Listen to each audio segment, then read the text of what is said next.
The clerk of court will now call the roll. Roll call of members. Senator Judge Aquino. Senator Judge Cayetano Alan. Senator Judge Cayetano Pia. Senator Judge De La Rosa. Senator Judge Ejercito. Senator Judge Estrada. Senator Judge Go. Senator Judge Ontiveros. Senator Judge Lacson. Senator Judge Lapid. Senator Judge Legarda. Senator Judge Marcoleta. Senator Judge Marcos. Senator Judge Padilla. Senator Judge Pangilinan. Senator Judge Soto III. Senator Judge Tulfo Erwin. Senator Judge Tulfo Rafi. Senator Judge Villanueva. Senator Judge Villar Camille. Senator Judge Villar Mark. Senator Judge Zubiri. The presiding officer, Senator Judge Escudero. The Senate President, Chairman Tigachelian. With 17 senators present, the chair declares the presence of the quorum.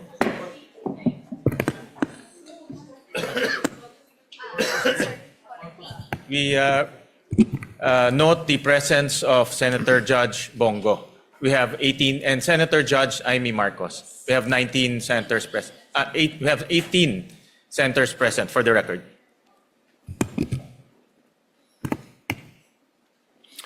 If there are no objections, we dispense with the reading of the July 8, 2026 Journal of the Senate sitting as an impeachment court and consider the same as approved. The clerk will please call the case before the impeachment court. Case number 004-2026 in the matter of the impeachment trial of Vice President Sara Zimmerman Duterte. Appearances? Good afternoon, Your Honor. Same appearance for the prosecution. We are ready, Your Honor. Noted. Appearances for the counsel for the respondent? Good afternoon, Your Honor. Same appearance for the respondent accused. Noted.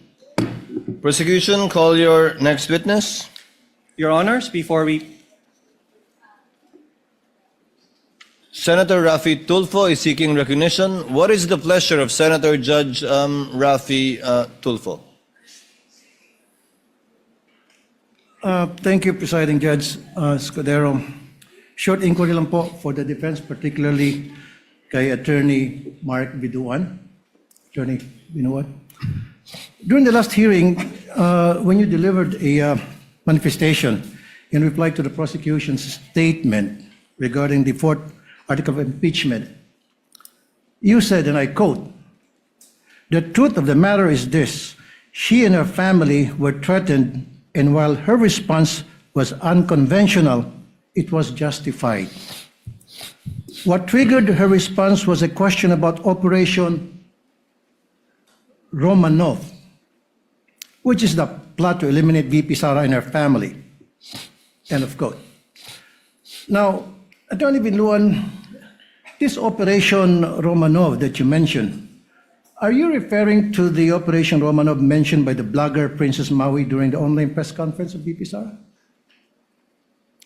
Yes, Your Honor. Okay.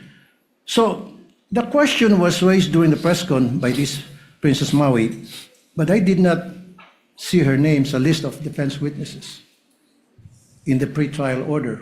So will you be presenting her as your witness? Your Honor, at this point, it will depend on what will be established by the prosecution. The defense reserved its right to call or not call any witness depending on the course of the trial. Oh, I see. Okay. So, in other words, will you also be presenting any other witness to prove this threat or this Operation Romanov? Yes, Your Honor, that will be part of our evidence in chief. May this court know now kung sino-sino itong mga witnesses na inyo present? Of course, Your Honor. We are not at liberty to disclose that at this time. Again, it will depend on the course of the trial. Your Honors, Presiding Judge, the first time I've heard about this Romanov is during the Maisog Leaders Forum in Davao City. That was on January 28, 2024. Correct me if I'm wrong. It was mentioned by Mayor Baste Duterte. At that time, hindi ko alam anong ibig sabihin ng Romanov at sino mga ito. In fact, ginugil ko yan. Sino tong family Romanov? So napag-alaman ko, apparently, they were the ruling family in Russia that was murdered by the Bolsheviks in the night of July 16, 1918. Malapit-lapit na sa anniversary, 108th anniversary. Kasi ano ba tayo ngayon, July 30. Anyway, may relasyon ba ito sa binanggit ni Baste sa sinabi ni Princess Maui at yung binanggit mo? Magkakarelasyon ba yung tatlo? Your Honor, I have no personal knowledge of what Mayor Baste said, so I cannot comment on that, Your Honor. So hindi mo napanood yun? Hindi. No, Your Honor. Okay. And last question. What did you mean when you said that BP Sara's response was unconventional? Your Honor, it was a description, Your Honor, of the statements that she made during that press call. Kaya nga, why do you consider it, why is it unconventional? Your Honor, the basic meaning of the word is, it will explain itself, Your Honor. Okay. That's all, presiding judge and Noted President. and entered into the records. Yes, what is the pleasure of the Honorable Defensor, one of the members of the panel of prosecutors? You may proceed, sir. Thank you, Your Honors.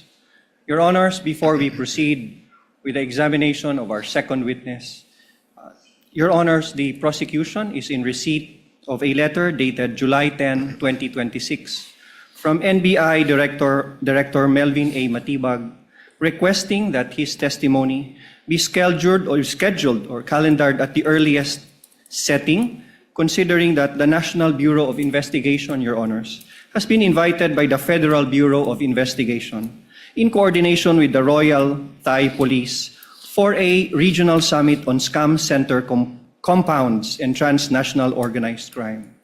In that regard, Your Honor, the prosecution would like to request that the scheduled testimony of NBI Director Melvin Matibag be scheduled tomorrow after the testimony of our second witness, Attorney Jeremy A. Lotto. After the testimony of your second witness. Yes, Your Honors. But the supposed witness scheduled for tomorrow is Attorney Zulaika Lopez per the gentleman's manifestation in the last hearing. That's correct, Your Honor. After we have dispensed with the testimony of NBI Director Matibag, we can proceed with the schedule of witnesses as provided in the list to the senator judges last week, Your Honors. To include Captain Bello, if I'm not Yes, mistaken. we can proceed with Attorney Lopez and Captain Bello as manifested last week, Your Honors. What is the pleasure of Senator Judge Cayetano, Alan? Mr. Presiding Officer, if no one objects, I will not object to having Director Matibag yesterday, but maybe as a caution to government officials, my good friend, Congressman Defensor, I read over the weekend that Director Matibag is writing because he is to be in a convention meeting the FBI next week. So actually, we're going to be here 30 weeks. We have put aside many, many important things. We have put aside many foreign trips, many local trips, whether it's to help dun sa tinamaan ng lindol sa Mindanao or tinatamaan ng baha ngayon, because we have to be here 2 o'clock until matapos tayo every Monday to Wednesday, then after the SONA every Tuesday to Wednesday. I find it in bad taste that a bureau head will dictate to us that he's not available next week. I was Secretary of Foreign Affairs. That's why you have undersecretaries. That's why you have deputy directors. So I mean, I admire the patience of the prosecution, no? But even the prosecution, they have a way of timing and laying down the witnesses. Eh. So I don't want later on to say na dapat natanong ko muna to sa unang witness, kaya lang si Director Matibag inuna dahil ganito, ganyan. No, so I'd like to put that on the record and ask my colleagues if that's acceptable to us. I mean, yung 20, well, at least those who are not in jail or the 21 of us are here. The whole government nakatutok. We put aside so many important things. And then one witness who is in the government, who is a bureau head, will tell us sorry, but because he has to be with the FBI, siya na yung mauna tomorrow. That might be a bad precedent, Mr. Presiding Officer. May I be allowed to give a The reply, Your gentleman will Honors? please respond to the point of Senator Judge Alan Cayetano. With due respect to the Honorable Senator Judge Alan Peter Cayetano, we will always respect the decision of the Honorable Court. However, we will only be advancing his testimony one day based on the subpoena that we have requested the Honorable Court. He is scheduled to testify until Wednesday, and that we will not disrupt the scheduled list of witnesses. We will simply advance it one day, Your Honor. With due respect, Congressman, Representative Defensor, I asked that question poignantly last week. If Matibag will be one of your witnesses for this week, and you said no. In fact, you corrected Attorney Ligutan when he mentioned Director Matibag as one of your witnesses, and instead gave me a list of Lotok, Zulaika Lopez, and Captain Bello. Matibag was not included. In fact, I don't think we issued a subpoena for Director Matibag for this week, given your manifestation after you took over, given that you have, as you said, control and supervision over the counsel for the prosecutors. So he's not in your list this week. He's not being advanced for a day, sir. May I respond, Your Honors? Please so. Your Please Honors, do so, that's sir. correct. I gave a list of witnesses scheduled for Monday, Tuesday, and Wednesday. However, Your Honor, to add, I also added that since NBI Director Matibag has been requested for a subpoena to testify within the week, I also added in my statement that we will inform the Honorable Court which day we can present the Honorable Matibag, and I was expecting him to be presented on one Wednesday after the testimony of Captain Belinda Bello, Your Honors.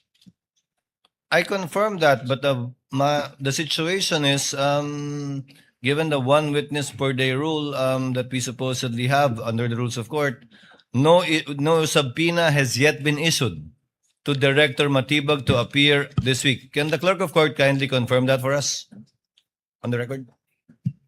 Senator Judge Alan Cayetano is recognized.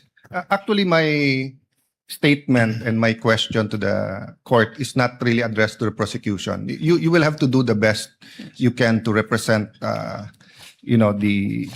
what you're fighting for. No, so I commend you for adjusting. But my recollection is because I'm also waiting for his testimony, and my recollection last week he said that we will not see him this week.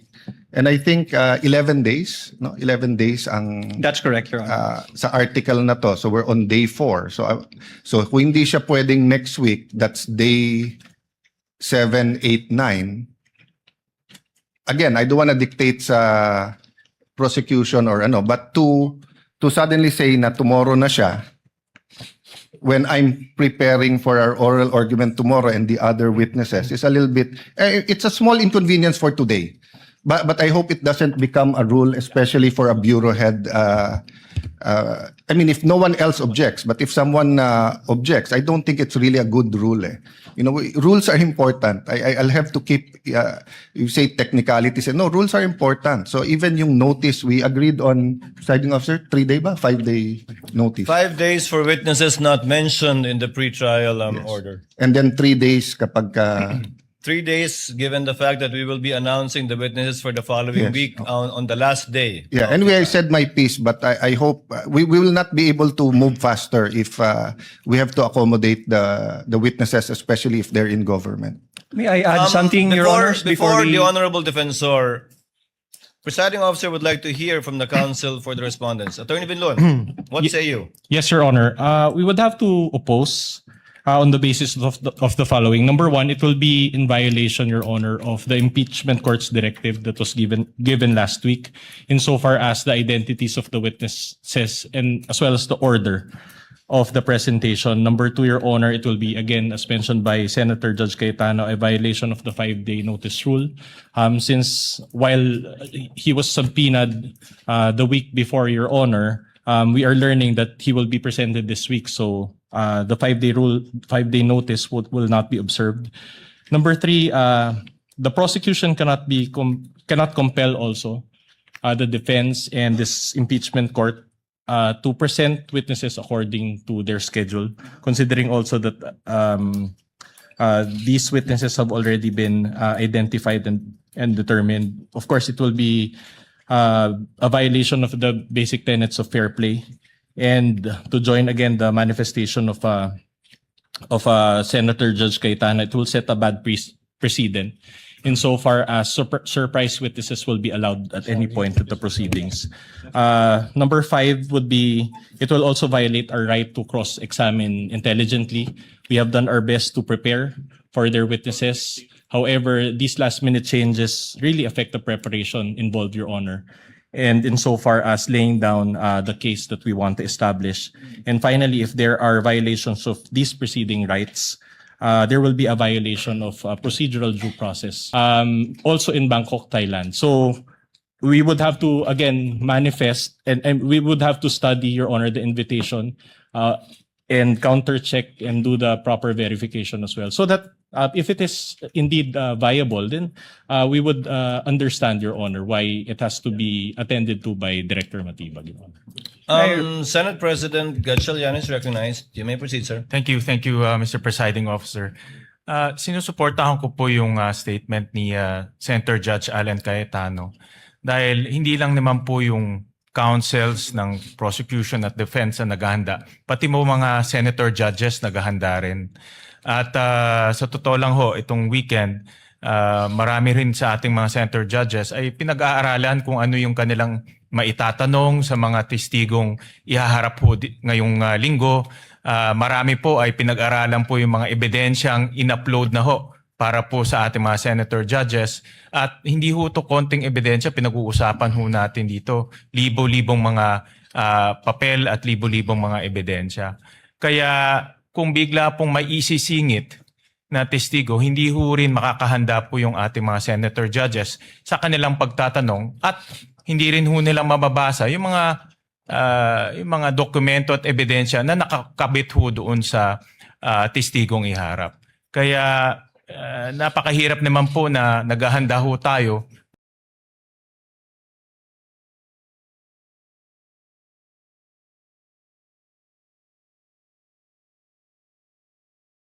Hindi ho natin paghahandaan at hindi naman ho yan magiging maayos at patas para po sa ating mga senator judges. Maraming salamat po. For the record, Chair would like to confirm the statement of the Honorable Defensor. I will quote, Presiding Officer, quote, so Director Matibag is not yet going to be presented next week. Representative Defensor, not yet, Your Honor. We will manifest on Monday. If we can consider him for the Wednesday session, depending on how the trial goes and how long the testimonies will take for both parties.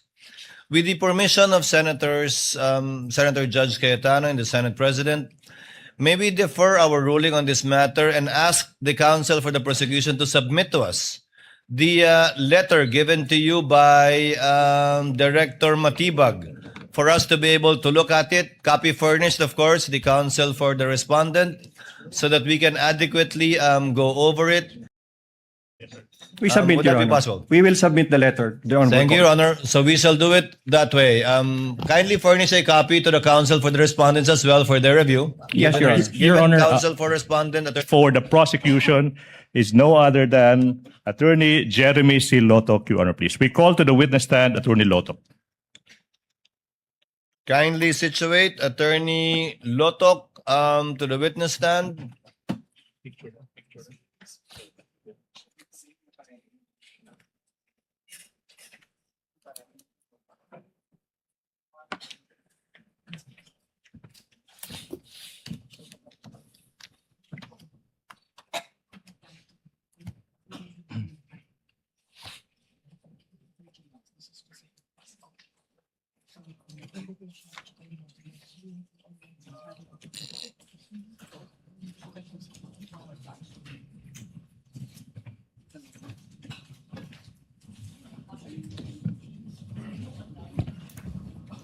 Attorney Lotok, please remain standing as the clerk of court administers the oath.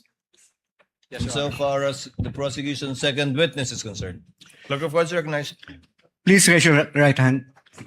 You, Jeremy C. Lotok, I, Jeremy C. Lotok, do swear do swear that the evidence you shall give that the evidence that I will be giving in the case now pending in the case now pending between the Philippines and Vice President Sara Zimmerman Duterte between the Philippines and Vice President Sara Zimmerman Duterte shall be the truth, shall be the truth, the whole truth, the whole truth, and nothing but the truth.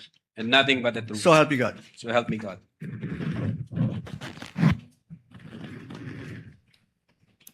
Your witness, counsel for the prosecutors. Attorney Lotok, you may sit down. Thank you, sir.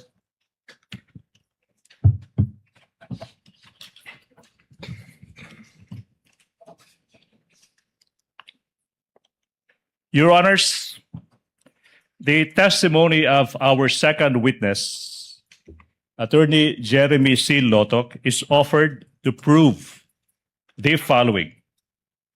Number one, Jeremy Lotok is a lawyer by profession, and he was the chief of the Cybercrime Division of the National Bureau of Investigation, or NBI, in 2024. Pangalawa, kasama siya sa NBI team na nagsagawa ng investigasyon sa mga pagbabanta ng Vice Presidente na ginawa sa isang online media briefing noong Nobyembre 23, taong 2024, kung saan diniklara ng Vice Presidente na siya ay kumontrata na ng isang tao para patayin ang Pangulo ng Republika ng Pilipinas, ang unang ginang at ang dating Speaker ng House of Representatives. Pangatlo, napag-alaman ng NBI na ang mga pagbabanta ng Vice Presidente ay seryoso at totoo. Matapos silang isaalang-alang ang mga sumusunod. Una, the manner of the respondent's delivery of the statement that she intended her remarks to be real and serious threats. She was not merely joking when she uttered those threats. Pangalawa, mga kababayan, even before that fateful press conference on November 23, 2024, bago yung press conference na yan, may nakontrata ng mamamatay tao yung Vice Presidente bago pa man ang press conference na yan. Pangatlo, ang utos ng Vice Presidente sa assassin na huwag siyang titigil hanggat hindi napapatay ang Pangulo ng Pilipinas, ang unang ginang at ang Speaker ng House of Representatives ay nagpapakita na ang Vice Presidente ay determinado at porsigido sa kanyang pagbabanta. Number 4, the result of the investigation and after determining that the respondent's threats are serious and real, led the NBI to file complaints for 3 counts of grave threats and 1 count of inciting to sedition. Number 5, this witness, Attorney Lotok, will identify and authenticate the affidavit of investigation, the annexes, as well as a couple of videos in relation to the NBI's investigation. And number 6 offer, he will also testify on such other matters as are relevant and material to the impeachment of the Vice President. Ready for comment, Your Honor, please. Counsel for the respondent, Attorney Binluan. Subject of cross, Your Honor. Thank you so much. The counsel for the prosecutor may proceed. Daghang salamat, Mr. Presiding Officer, Honorable Judges. Attorney Lotok, Sir, maupay nga kulop haibo. maupay nga kulupman, sir. Ware-ware po. We are both waray-waray. At the same time, si Wano, Attorney Lotok, pwede bang mas malapit pa sa microphone para marinig ng sambayanan lahat ng isasagot ko mo sa mga tanong ko? Okay? Yes, sir. Now, Mr. Lotok, kindly state your name, edad, and other personal circumstances. I am Attorney Jeremy C. Lotok, 50 years of age, and currently the Regional Director of the NBI Bangsamoro Autonomous Region in Muslim Mindanao, sir. Sinabi mo ikaw ay isang abogado, Attorney Lotok, di ba? Opo. Now, yung tanong, kailan ka naging membro ng ating Philippine Bar? I was admitted to the Philippine Bar and took my lawyer's oath in 2013, sir. 2013. Now, Mr. Lotok, ano ba yung current position mo, occupation mo, kung meron man? The Regional Director of the NBI Bangsamoro Autonomous Region in Muslim Mindanao, sir. Ikaw ay isang NBI Regional Director for BARM. Now, yung tanong is, how long have you been with the NBI? I have been in the NBI for the past 12 years, sir. 12 years. No? Tanong is, I think, based on my counting, that would be since 2014. Tama po ba? Opo, Your Honor. Now, kailan ka ba na-designate as the NBI Regional Director ng BARM? I was designated in January this year as Regional Director of the NBI BARM, sir. January 2026. Now, prior to your designation as the NBI Regional Director for BARM, ano ba yung previous position mo within NBI? I was the Regional Director for Region 4B or Mimaropa, sir. I think July 2025. July 2025 you became. Okay, now, prior to your designation as NBI Regional Director for Mimaropa, what was your previous position kung meron man? I was the Chief of the NBI Cybercrime Division, Your Honor. Chief ng NBI Cybercrime Division. Now, kailan ka? Kailan ka na-designate as Chief ng NBI Cybercrime Division? I was designated in February 2023, sir. 2023, no? Now, sinabi mo ikaw ay naging Chief ng NBI Cybercrime Division. Now, yung tanong, Mr. Attorney Lotok, is what were your primary duties and functions bilang hepe ng NBI Cybercrime Division? Primary duties, among others, to plan, direct, supervise the investigation of cybercrime cases pursuant to Republic Act 10175 and other relevant laws. And part of my duties and responsibilities is to investigate high-profile cases pursuant to Republic Act 10867, specifically crimes committed by, through and with the use of information and communication technology, sir. Now, Mr. Witness, of course, you are aware na ikaw ay tumitestigo sa impeachment trial ng respondent. Now, yung tanong is, kilala mo ba yung respondent sa kasong ito? Yes, Your Honor. Okay, yung tanong now is, why do you know her? She is the incumbent Vice President of the Philippines, and she is the subject of the investigation by the NBI Cybercrime Division, Your Honor.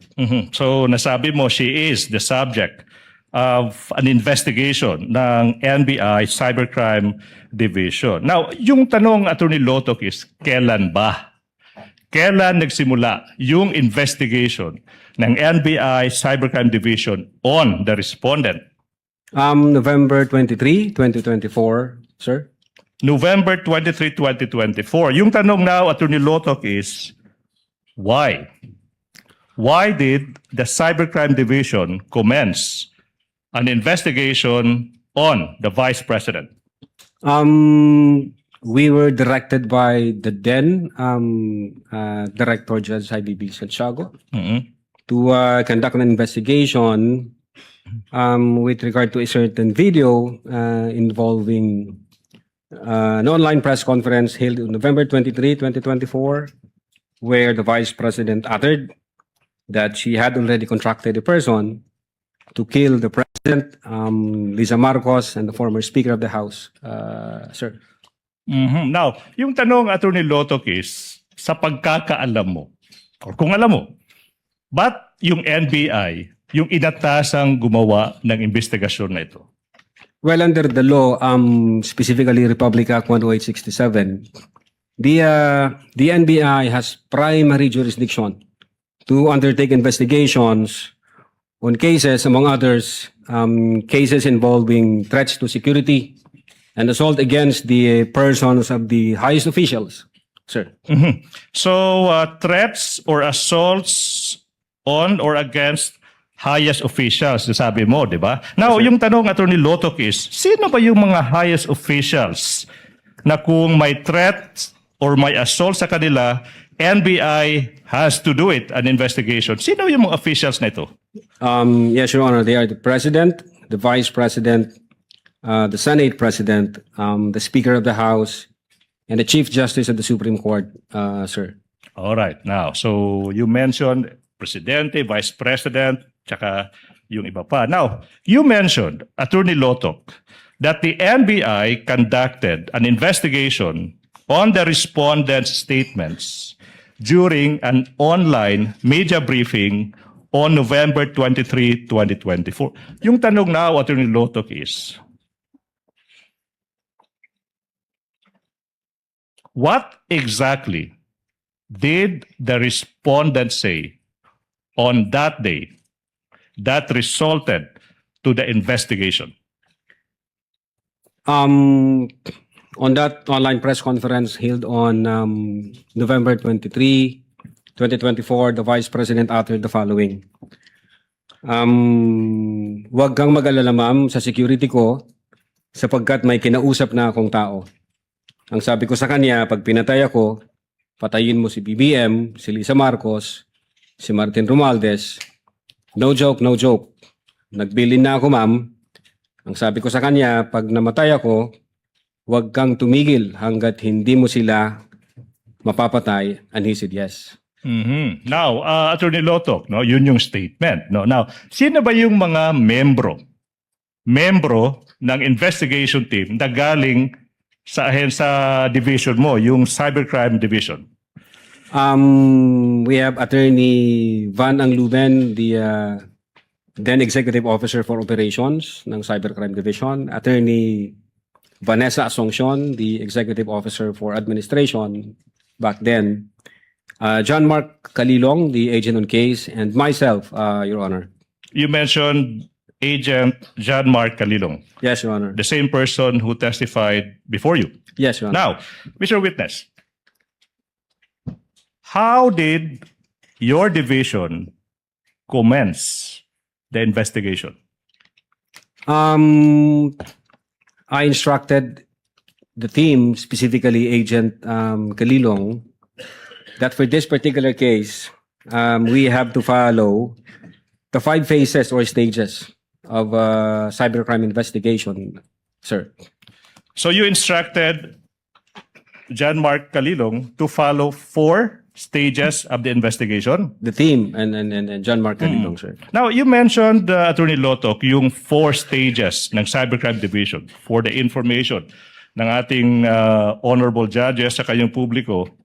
This is the question now. Ano ba yung 4 stages ng investigation na ito? Yeah, Your Honor.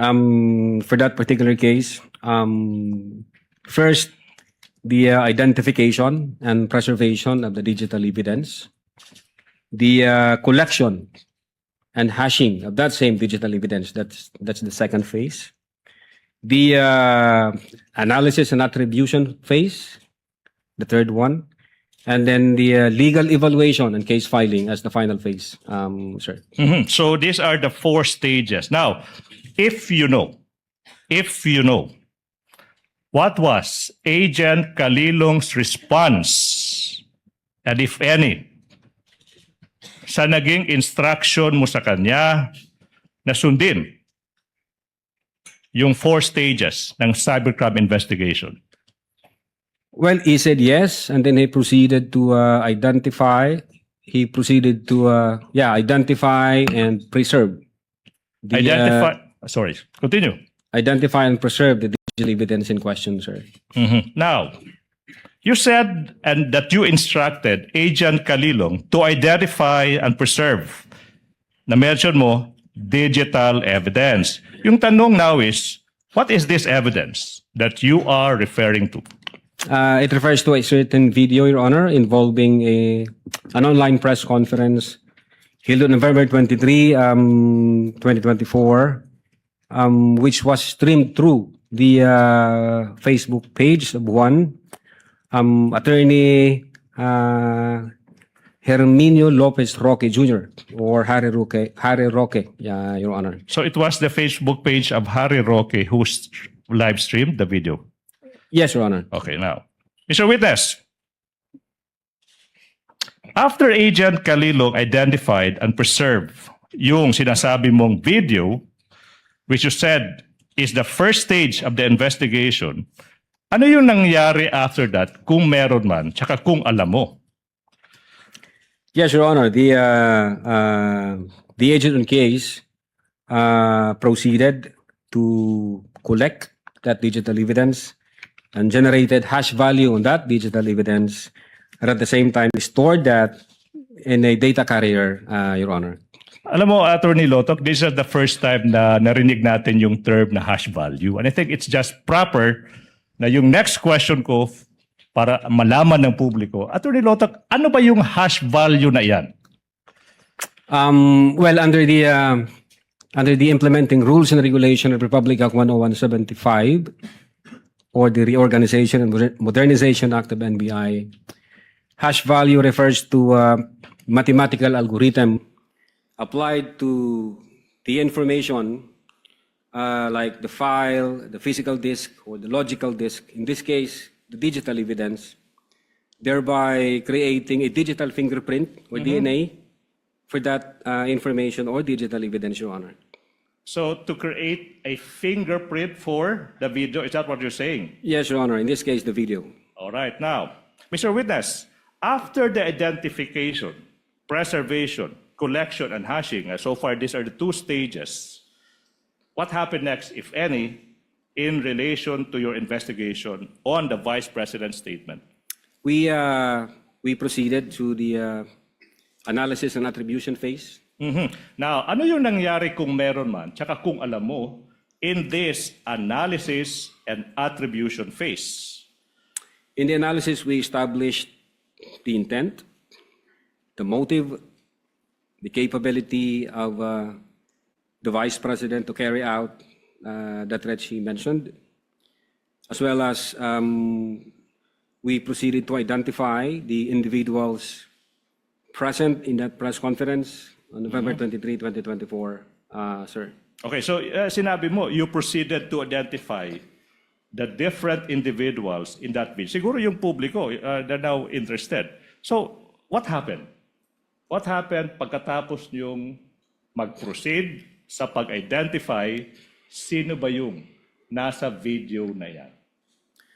First, we have identified media personalities from Philippine Daily Inquirer, from the Manila Times, from the Reuters, SMNI, etc.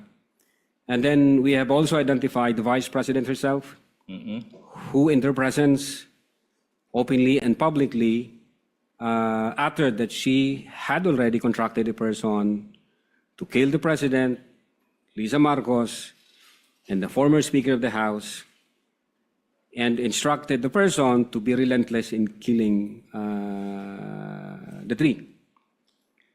And it was streamed through the Facebook page again of Harry Roque, Your Honor. You said to be relentless in the killing. Okay, now, after finding out that indeed the Vice President uttered that, to be relentless in the killing, what happened next, if any, in relation to the investigation you conducted?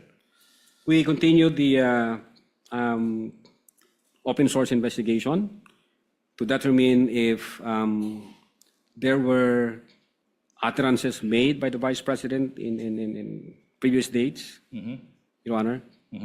Now, ano ba yung naging resulta, kung meron man, tsaka kung alam mo, sa naging open source investigation ng NBI into sinasabi mong mga previous statements ng Vice President? We have found a press conference dated October 18, 2024, streamed through the official Facebook page of the Office of the Vice President. And we were able to identify, for us, being the investigator, at least 3 material lines or utterances made by the Vice President, sir. Okay. So you said in that press conference, sinabi mo, you found 3 utterances or statements ng Vice President. Okay, Among now, others, sir, yeah. among others. So let's focus on these 3. Ano ba yung 3 statements na sinasabi mo? Well, the first one, Your Honor, from timestamps 1 hour, 35 minutes, and 57 seconds to 1 hour, 36 minutes, and 10 seconds. And then 1 hour, 36 minutes, and 52 seconds, and then 1 hour, 36 minutes, and 58 seconds. Okay, so for Your Honor, for the record,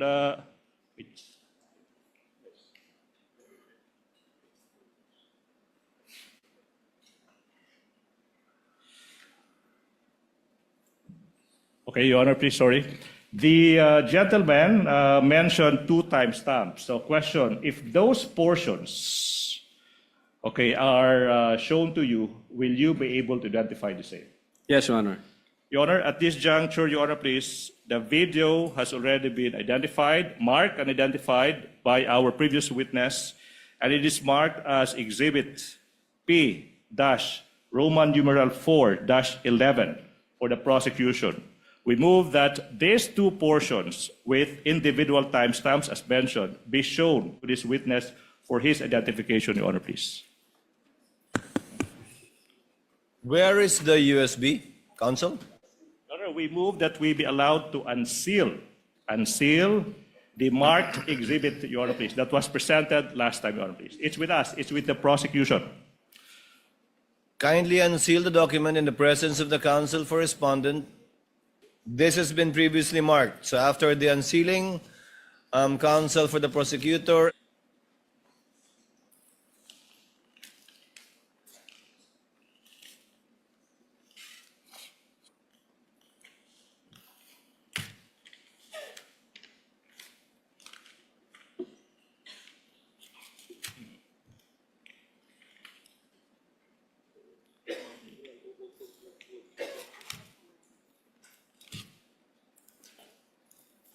Kung may bala kayong buksan uli, huwag nyo na masyadong i-tape na madami. Para hindi masyadong matagal pag i-unseal.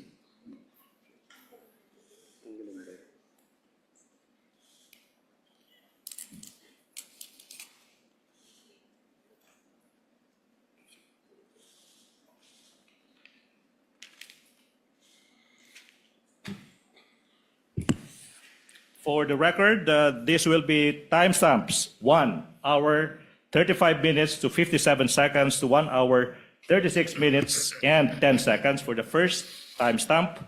For the first portion. And the second portion is from 1 hour, 36 minutes to 52 seconds to 1 hour, 36 minutes and 58 seconds. And there is also a word there, JAN. So January 30 ang lumabas, no? Okay. Am I correct?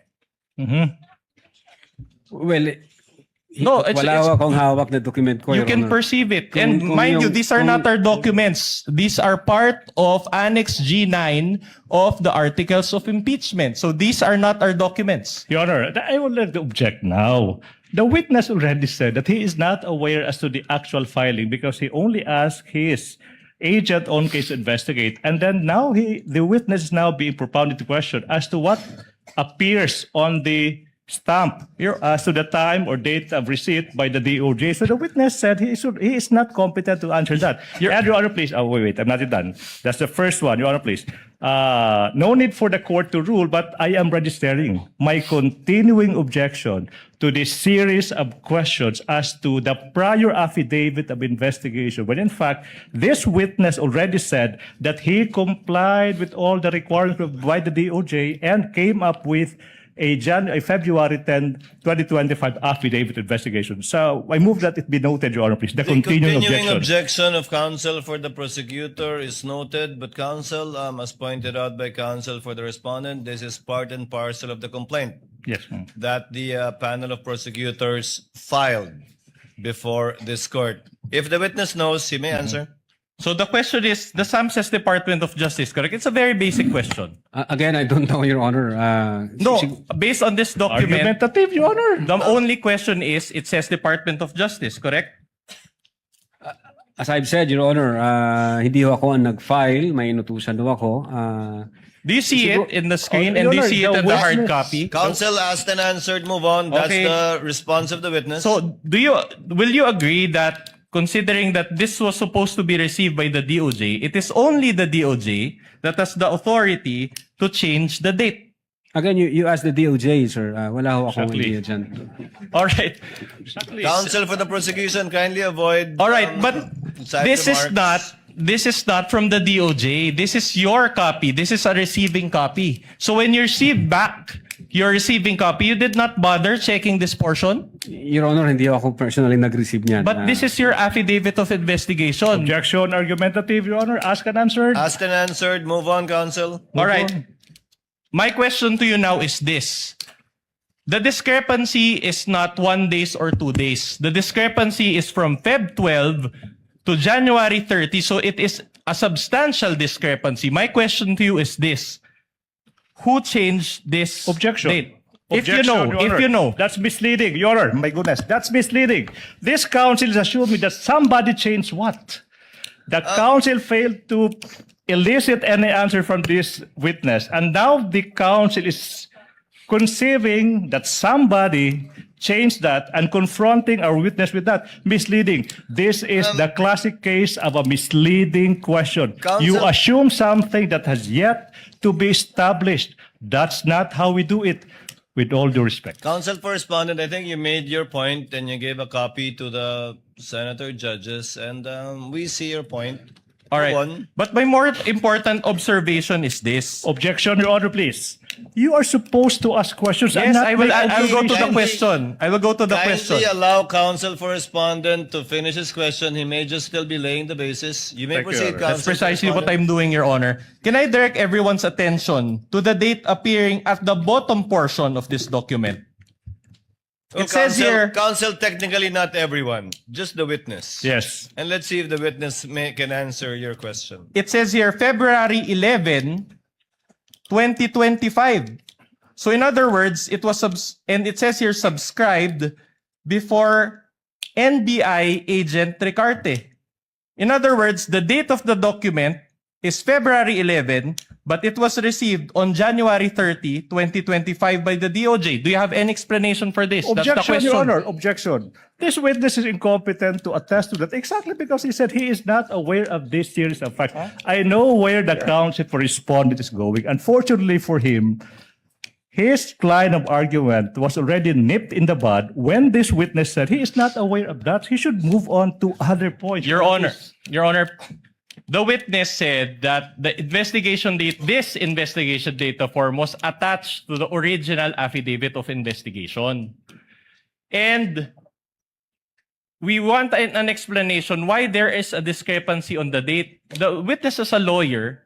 Exactly. He has that's an the point. experience, Your Honor, in filing cases. We just want to know, Your Honor. We want to get to the bottom of this I have to object matter. to that. I have to If- object to that. Considering the also, witness- Your Honor, that this is about transparency. Will the parties please settle down? If the witness knows, Yes. Attorney Latok, do you know? Can you explain the discrepancy, or are you personally aware of the discrepancy? I cannot explain this, Your Honor. Unang-una, hindi ako nakapirma dito, hindi ako nag-receive. At wala akong idea dito sa... But Attorney Latok, you see the point that the counsel for respondent is trying to make, correct? Yes, Your Honor. That the but- date of receipt was changed to 1/30, January 30, but it was subscribed to on February 11. Meaning, you see it, but you have no personal knowledge how that came about. Yes, Your Honor. I don't have... Move on, personal- counsel. So, doesn't this demonstrate that that the document was Allow tampered counsel with? to finish. Doesn't this demonstrate, if you know that this document was tampered with, does Objection, that Your Honor. demonstrate that? Exactly. He's now arguing with our witness, Your Honor. Sustained. Move on, counsel. Move on to your next topic, counsel. Your Honor, but you agree, Attorney Lotok, that the IDF is not a simple cover letter, correct? Ask and answer, Your Honor. Okay, in fact, it is an affidavit, correct? Yeah. An IDF is an affidavit, correct? An ID? I don't think so, Your Honor. It's not an affidavit, Your Honor. It's The investigation data form. not an affidavit. So you don't agree. So in other words, this certification part here, and with the subscribed and sworn to, it is for you. This is not an affidavit. Argumentative, Your Honor. Your Honor, I just Objection, I just made my argumentative. question more specific, Your Honor. There is a part here, subscribed and sworn to, and the witness is, I want to ask the witness if he considers this document as an affidavit despite this portion. What's the answer? Is it an affidavit or Attorney not? Lotok, is this sworn to? Is this document sworn to? What's the title of the instrument again? Can you go up? Investigation data form, Your Honor. Is an investigation data form subscribed and sworn to by the person filing it? To your knowledge. Yes, Your Honor. There is subscribed and sworn to before this 11th day of February and signed by the administrating officer. Okay. And as law practitioners, we know that when we file a case before the office of the city prosecutor, this actual page is signed and subscribed before the public prosecutor, Your Honor, correct? again. If Objection. you know, you are a lawyer Continuing and you are a objection as to- supervisor If of I your may. department. I'm just asking a basic question. I am now- As a law practitioner, as a lawyer, you know that this IDF is signed and subscribed before the public prosecutor when you file a case, correct? If I may objection, Your Honor, continuing objection as to the relevance of this series of Noted, questions. same Your Honor. ruling. Witness may answer if he knows. Again, Your Honor, before the prosecutor? Correct. In normal cases, the IDF is subscribed and sworn to before the public prosecutor, correct? Well, in this case, Your Honor, it was administered by Assistant Director Glenn Ricarte, Your Honor. Okay, I'm glad you pointed that out. Isn't Ricarte from the NBI? Yes, Assistant Director po siya. In other words, this is a DOJ document, but you made your subscription before an NBI agent. Isn't that supposed to be before the DOJ agent? But again, wala akong personal knowledge dyan sa details na yan, sir. Siguro tanungin nyo kung sino ho yung naka-affix ang signature. All right. dyan, sir. But what is worse, if I can direct Your Honor, your... objection. Another objection, Your Honor. You know, this council is in the habit of inserting, Your Honor, adding value if we to may what is otherwise. Just be allowed to continue, Your Honor. This is our time. We've given them enough leeway, Your Counsel for Honor, the after more than prosecutors, hours. Let him lay the basis of his question. Yes.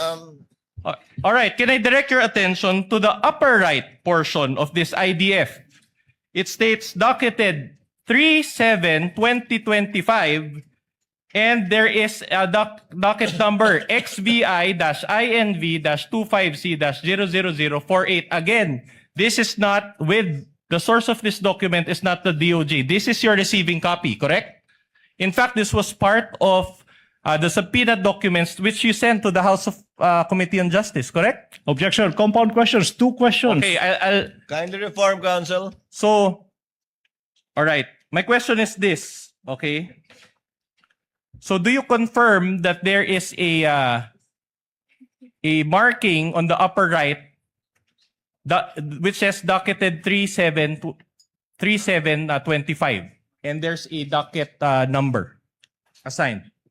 In this document, sir, yes. All right. We manifest, Your Honor, that this is still the same Annex G9. So in other words, you're telling this court that this document was subscribed on February 11, 2025, received on January 30, 2025, and docketed on whatever it is, July 3 or March 7, 2025. Is that what you're saying? That's compound. That's compound. You're asking 2 dates and asking for 1 question. No, Your Honor, I just described the document as Exactly. it Compound is. question. Ask 1 question per date. That is exactly the genius why we don't allow compound questions. You are asking two questions and asking this witness to answer once. That's dangerous. That's Counsel, compound question. Counsel, presiding officer will clarify the matter. Questions were earlier asked already with respect to the February subscription and the January 30 receipt. Insofar as the docketing is concerned, do you see the numbers and or dates 3/7/25, Attorney Latok? Yes, Your Honor. In this document, there is number 3/7/25. And for clarity, NPS docket means National Prosecution Service. Yes, Your Honor. Is that correct? Opo. Yes, So Your it's a Honor. docket of the National Prosecution Service. Yes, Your Honor. Proceed, counsel. All right. So now I am showing you pages 169, 168, 169 also of Annex G9. This pertains to the affidavit of Agent Kalilung, which is an attachment now to the revised affidavit of investigation. You added this document to rectify the January 30 affidavit of investigation, correct? Again, sir? You added this document in order to rectify the January 30, the first affidavit of investigation, correct? And we will confront you with the document. Again, these are not our documents. The document was signed by Agent Mark Kalilong and subscribed and sworn to before Attorney Van Homer Angluben. Sir. Okay. So in other words, I just want to take a look on the date. Can we flash the date?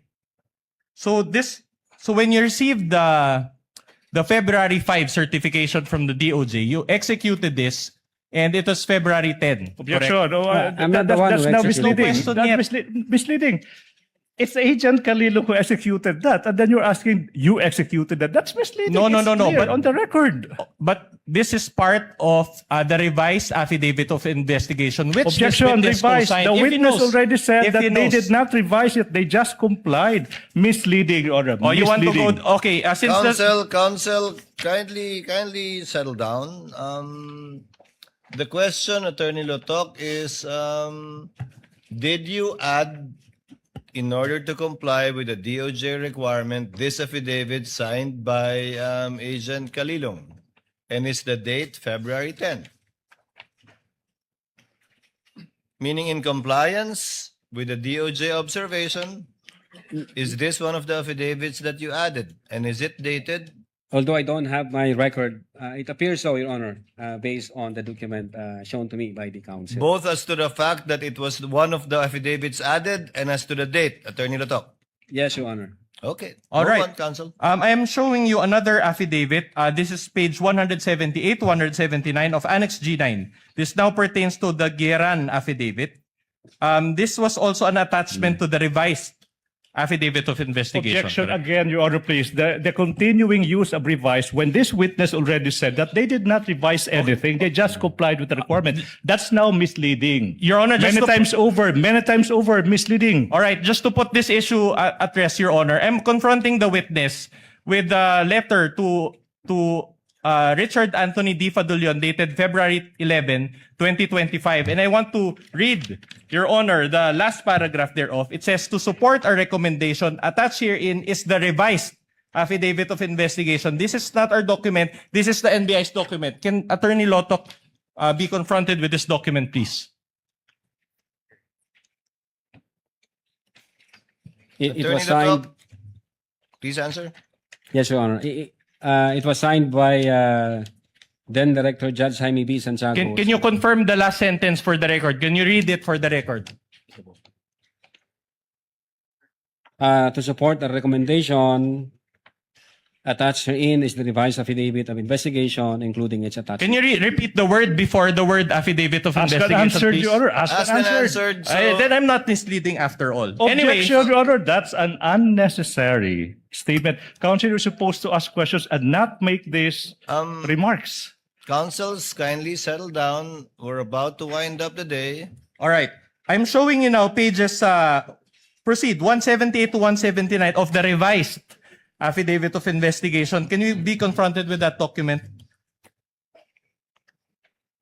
The date is February 10, 2025. I just want to confirm the date, if that is correct. As it Date- appears from the document. As it appears here, 10th day of February 2025. Oh, very well. I am showing you now pages 187 to 188 of Annex G9, also a kalilong affidavit, which is an attachment to the revised affidavit of investigation.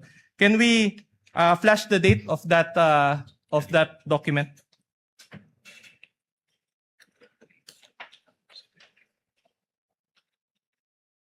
What's the question? Also, February 10. So in other words, you attach this to your revised affidavit of investigation. It appears here, 10th day of February 2025, sir. And you attached it to your affidavit of investigation, correct? As an attachment, sir. All right, very good. Now, showing you 199 to 200 of Annex G9. Now, this is the Asuncion affidavit. And I'll make a point in a couple of questions, Your Honor. Can you just confirm the date also and if it was attached to your revised affidavit of investigation? 10th day, it appears here, 10th day of February 2025. All right. So it was attached also to your revised affidavit of investigation. Assumption. Yes. All right. Now this is the question. I'm showing you now page 112 of Annex G9, another kalilong affidavit. Did you also add this to rectify your January 30 affidavit of investigation or the first affidavit of investigation?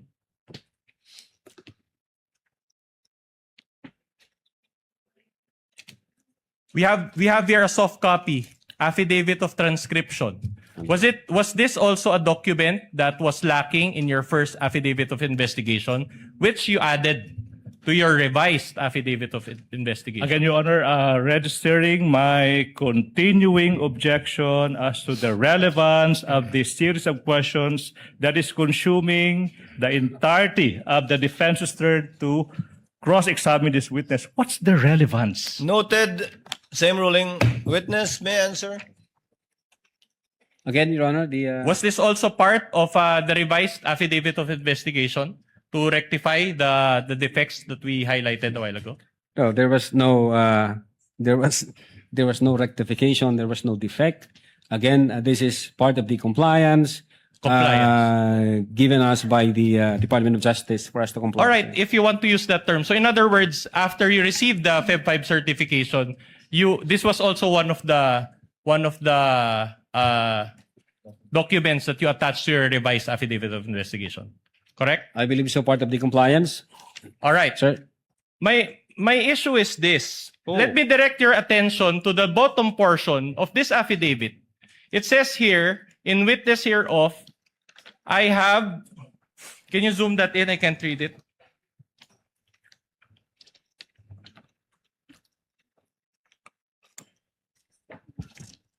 The date is February 3, 2025. Can you zoom that in?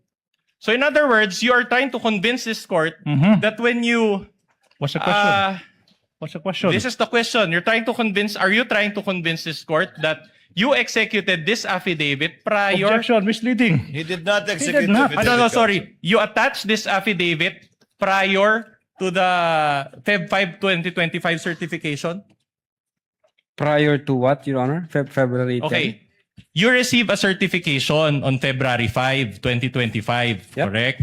And you said that you added affidavits after receipt thereof. Now, you mentioned a while ago that this was one of the affidavits that you added, and yet the date came prior to the DOJ certification dated February 5, 2025. Do you confirm this? I think ang makakasagot po niyan si Agent Calilong, Your Honor, kasi may mga attachment na kami during the first affidavit na na-include na doon sa mga nire-require ng prosecutor na nandun na. And then nung nag-issue ang prosecutor gaya po ng number 2, the press briefing, sige muna.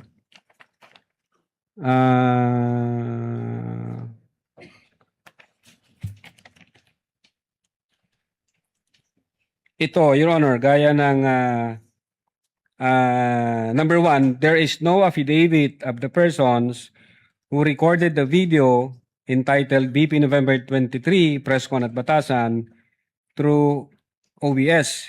When in truth and in fact, kasama ho na and attached na doon yung affidavit of authentication doon sa unang affidavit. So in other words, you're telling this court that the DOJ made this mistake? That there was no... Not necessarily, Your Honor. Pwedeng hindi nakita ng prosecutor na naka-attach na yun. Hindi Kasi na nandun nakita. po sa date na January 30 yung execution ng affidavit of authentication. Your Honor, if before we continue, Your Honor, I'm noticing something, Your Honor, please. The defense is in the process, has been presenting portions of an alleged document, and they're making notes. Oh, I don't think that's proper, Your Honor. When you present a document, you present the document as is. You don't make annotations. Exactly, Your Note Honor. number 2. That's not proper, Your Honor. We are presenting the actual document and we're confronting it. This is just to address, Your Honor, what was intimated by the senators, that they want to be able to follow the discussion, Your Honor, using the screen. If I may, my problem with that, Your Honor, please, because it's like you presenting your observation on a document and you're showing that to the court when what you're supposed to do is just to confront this witness with a document without any annotations. That's just my observation, Your Honor. Noted. Counsel, please proceed. For respondent, please proceed. Meaning, but if you go to the contents, right, it says here, and let me read, the press briefing conducted on October 18, 2024 was not recorded and or stored in a DVD. No video submitted and there was no TSN of the said briefing. And do you confirm now that this note on Feb 5 was actually addressed by the affidavit submitted by Agent Calilo? What? Come But again, sir? this note was satisfied by the submission of the affidavit by Agent Calilo. What affidavit, sir? The affidavit of transcription dated February 3. But can I see the affidavit, sir? Para lang sure. The one that we showed a while ago. It pertains to the same because if you read here, if I may be allowed to read paragraph 1, can you zoom that in? Or no, paragraph 2, it says there, in relation to the ongoing investigation, the undersigned was tasked to transcribe. So this transcribed the screen-recorded video of the press conference of VP Sara on 18 October 2024. So in other words, this was exactly what the DOJ required, correct? Yeah, base certification na in-issue, ang sabi ng DOJ, the press briefing conducted in October 18, 2024 was not recorded and was stored in a DVD. There was no TSN of the said briefing and the necessary affidavit of the person taking the TSN. And yet, on its face, this was, because the date is February 3, on its face, this was executed prior to the Feb 5, 2025 certification, which noted this requirement. As I've said, Your Honor, ang nag-uusap ho dyan ang prosecutor at saka si Agent Calilong, may mga attachment ho kasi nung first affidavit na hindi napansin ng prosecutor. So That's your answer. Okay. So, but the thing is, if I let's go back to the IDF, investigation data form.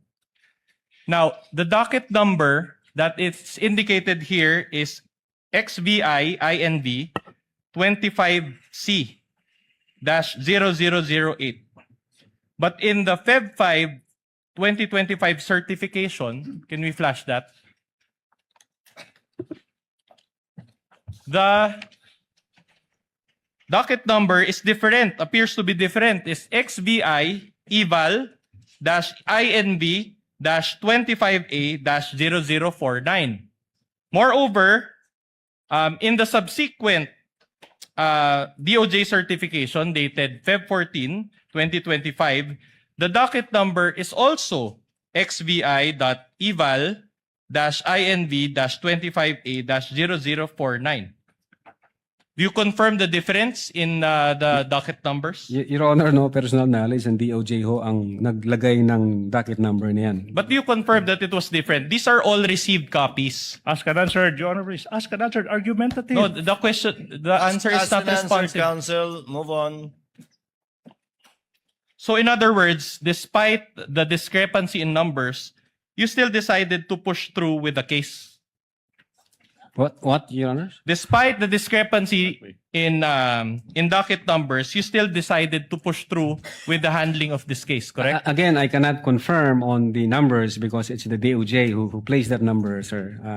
Ulitin ko ho, mas maganda ho tanungin nyo ang Department of Justice, sir. Chan. But insofar as you are concerned, as you are the complainant in this case, correct? Insofar as you are concerned, what is the correct docket number?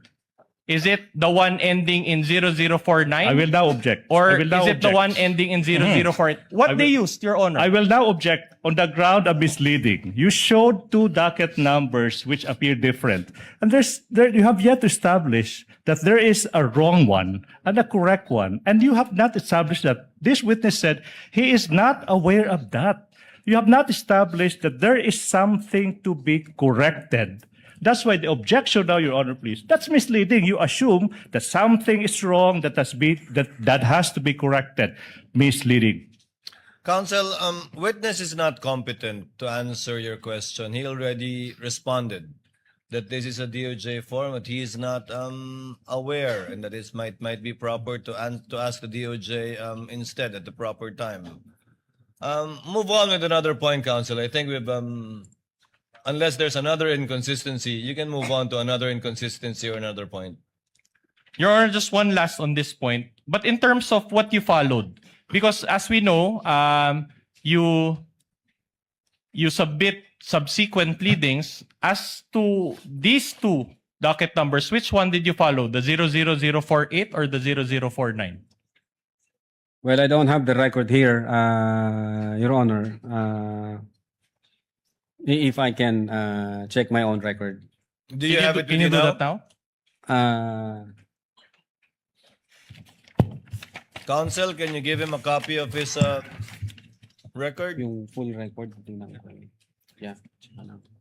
The chair finds that relevant because in filing additional pleadings or other materials to the DOJ, they need to indicate the NPS number for reference. So which one are you following? Which one did you follow subsequent to this? Yes, sir. February. Wala rito ah.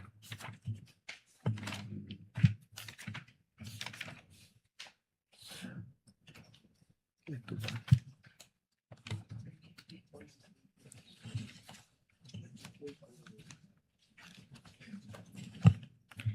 Well, wala ho rito, sir. Teka. Ang naalala ko, sir, yung sa investigation data form, dated February 11. Ano pong nakalagay na NPS docket number doon? Meron po ba? Yun po, sir, ang hindi ko, Your Honor, hindi ko po ma-confirm kung anong NPS docket number.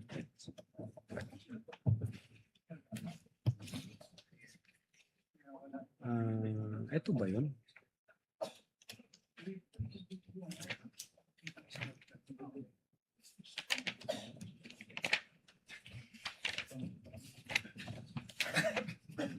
Teka, saan ang NPS ito?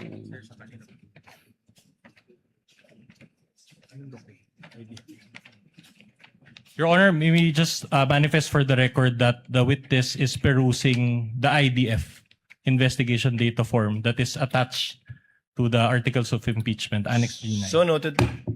Well, this is the document from the defense, Your Honor. I cannot confirm, Your Honor.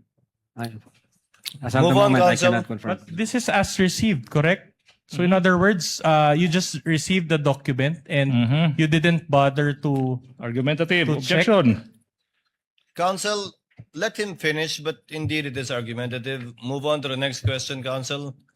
With the permission of Senator Judge Tulfo, are you winding up or not yet, Counsel? Not yet? Far from it, Your Honor. Then Senator Judge Tulfo is recognized.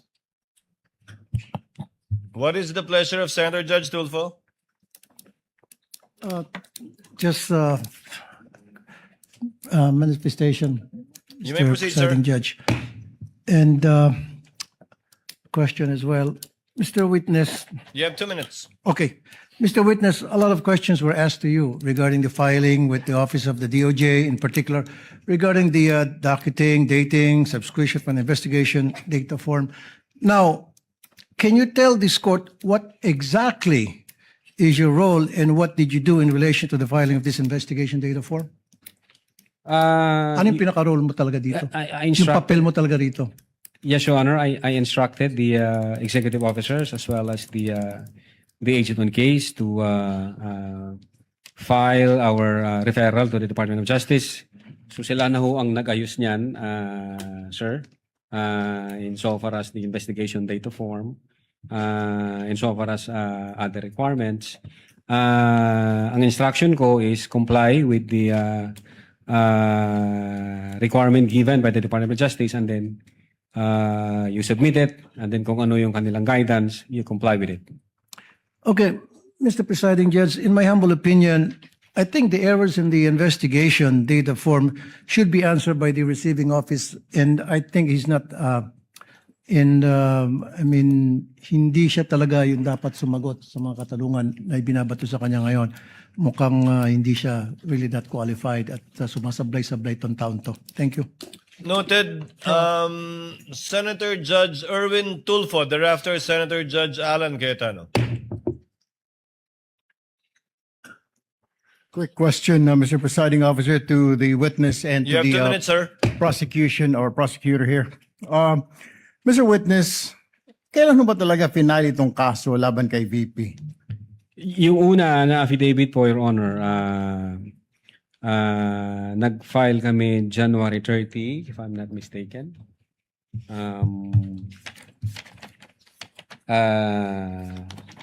Taon po, anong taon? 2025, sir. 2025. And then nag-require po ang Department of Justice ng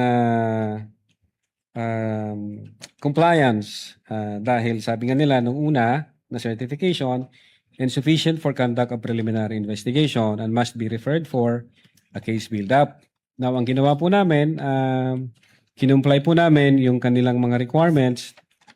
And then, come 11 February 2025, niresubmit po namin yung aming affidavit of investigation, Your Honor.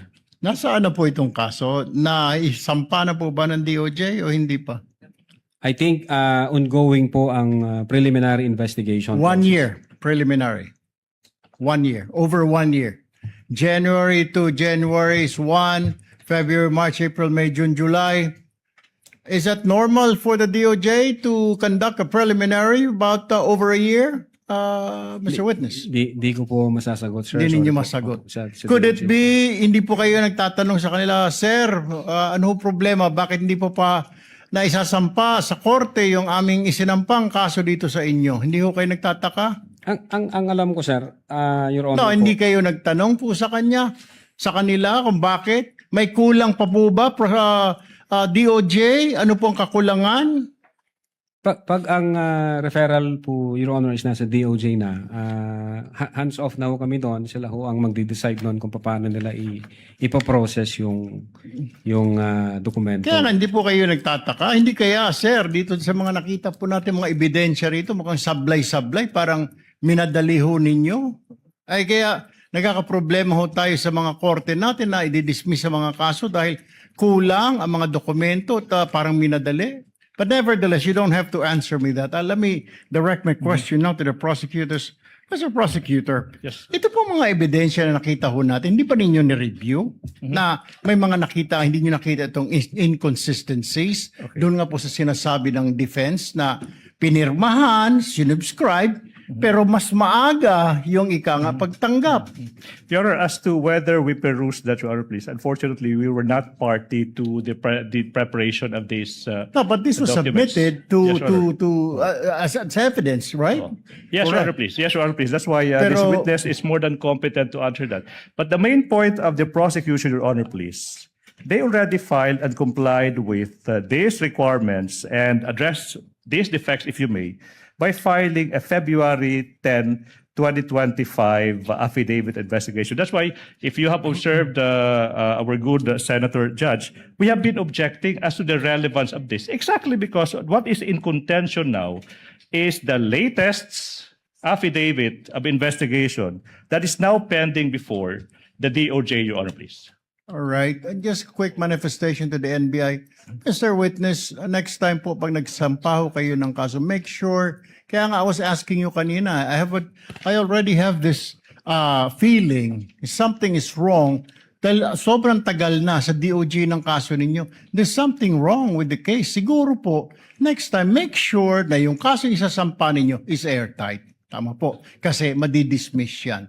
Yung mga kaso na medyo hindi po tight talaga ang kaso. Ano po? Yes, Your Honor. Sayang naman yung inyong pinaghirapan. Doon, ang dami natin nakita. Totoo po lang na nagmura ang vice-presidente, nagbanta ang vice-presidente. Sangayon naman po ako, nakita ko naman po yun. Pero pagdating po yan, usually pag sa technicalities tayo nagkakaproblema. Don't forget that. Yes, Your Honor. Quick manifestation. Thank you. Thank you, Mr. Presiding Officer. Noted, Senator Judge Erwin Tulfo. Senator Judge Alan Cayetano, you have 2 minutes, sir. Less than 2 minutes, quick clarification lang. So January 30, yung unang affidavit of investigation. Yes, Tama? sir. January 30, tapos February 5, yun yung sagot ng DOJ na may 7 notes. Yes, Your Honor. At February 5, yun din ang filing nung impeachment complaint against against Vice President Sara Duterte.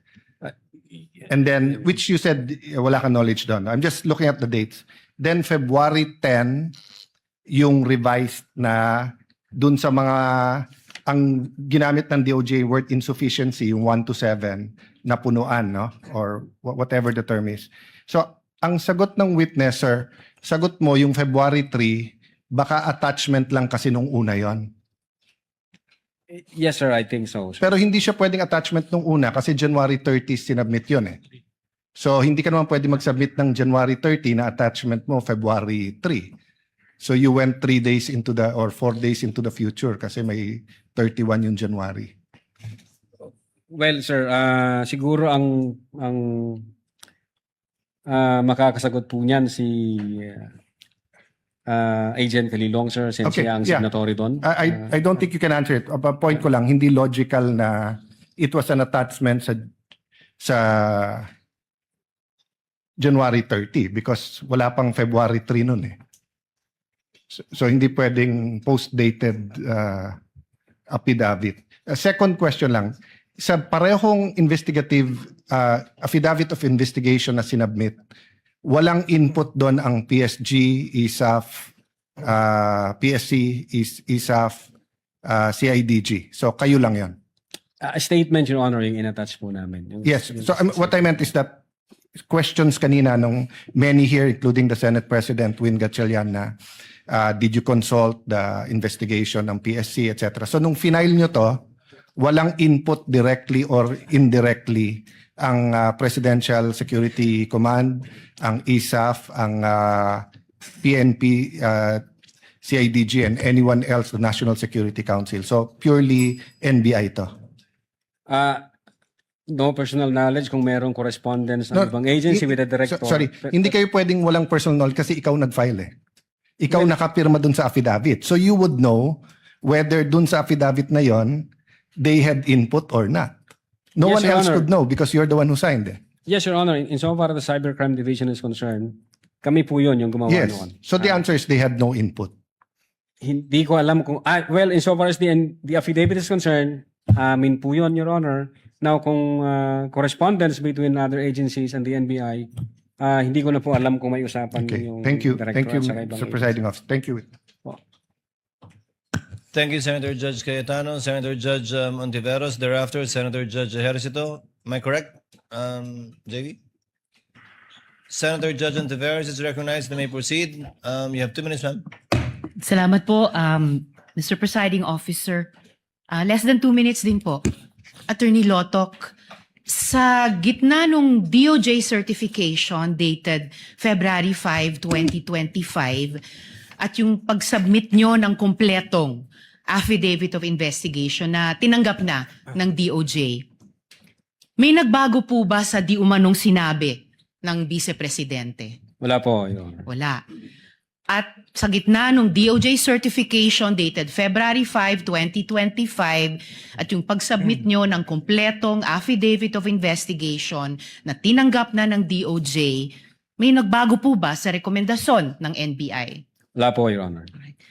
Salamat po, Attorney Lotok. Salamat po, Mr. Thank you, Presiding Senator Judge Officer. Antiveros. Senator Judge Ejercito, you may proceed, sir. When you're ready, you have 2 minutes. Thank you, Mr. Presiding Officer. Attorney Lotok, may Opo, Your Honor. dagdag clarification lang.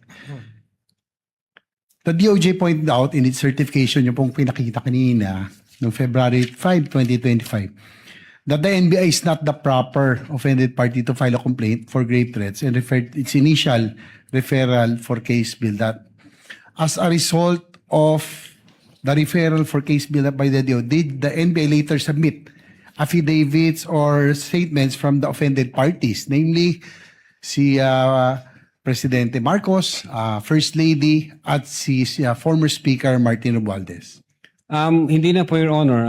Nung sinabit ho namin yung aming referral, yun po yung last phase ng investigation. And I think yung prosecutor na ho mag-i-issue ng summon sa mga parties involved.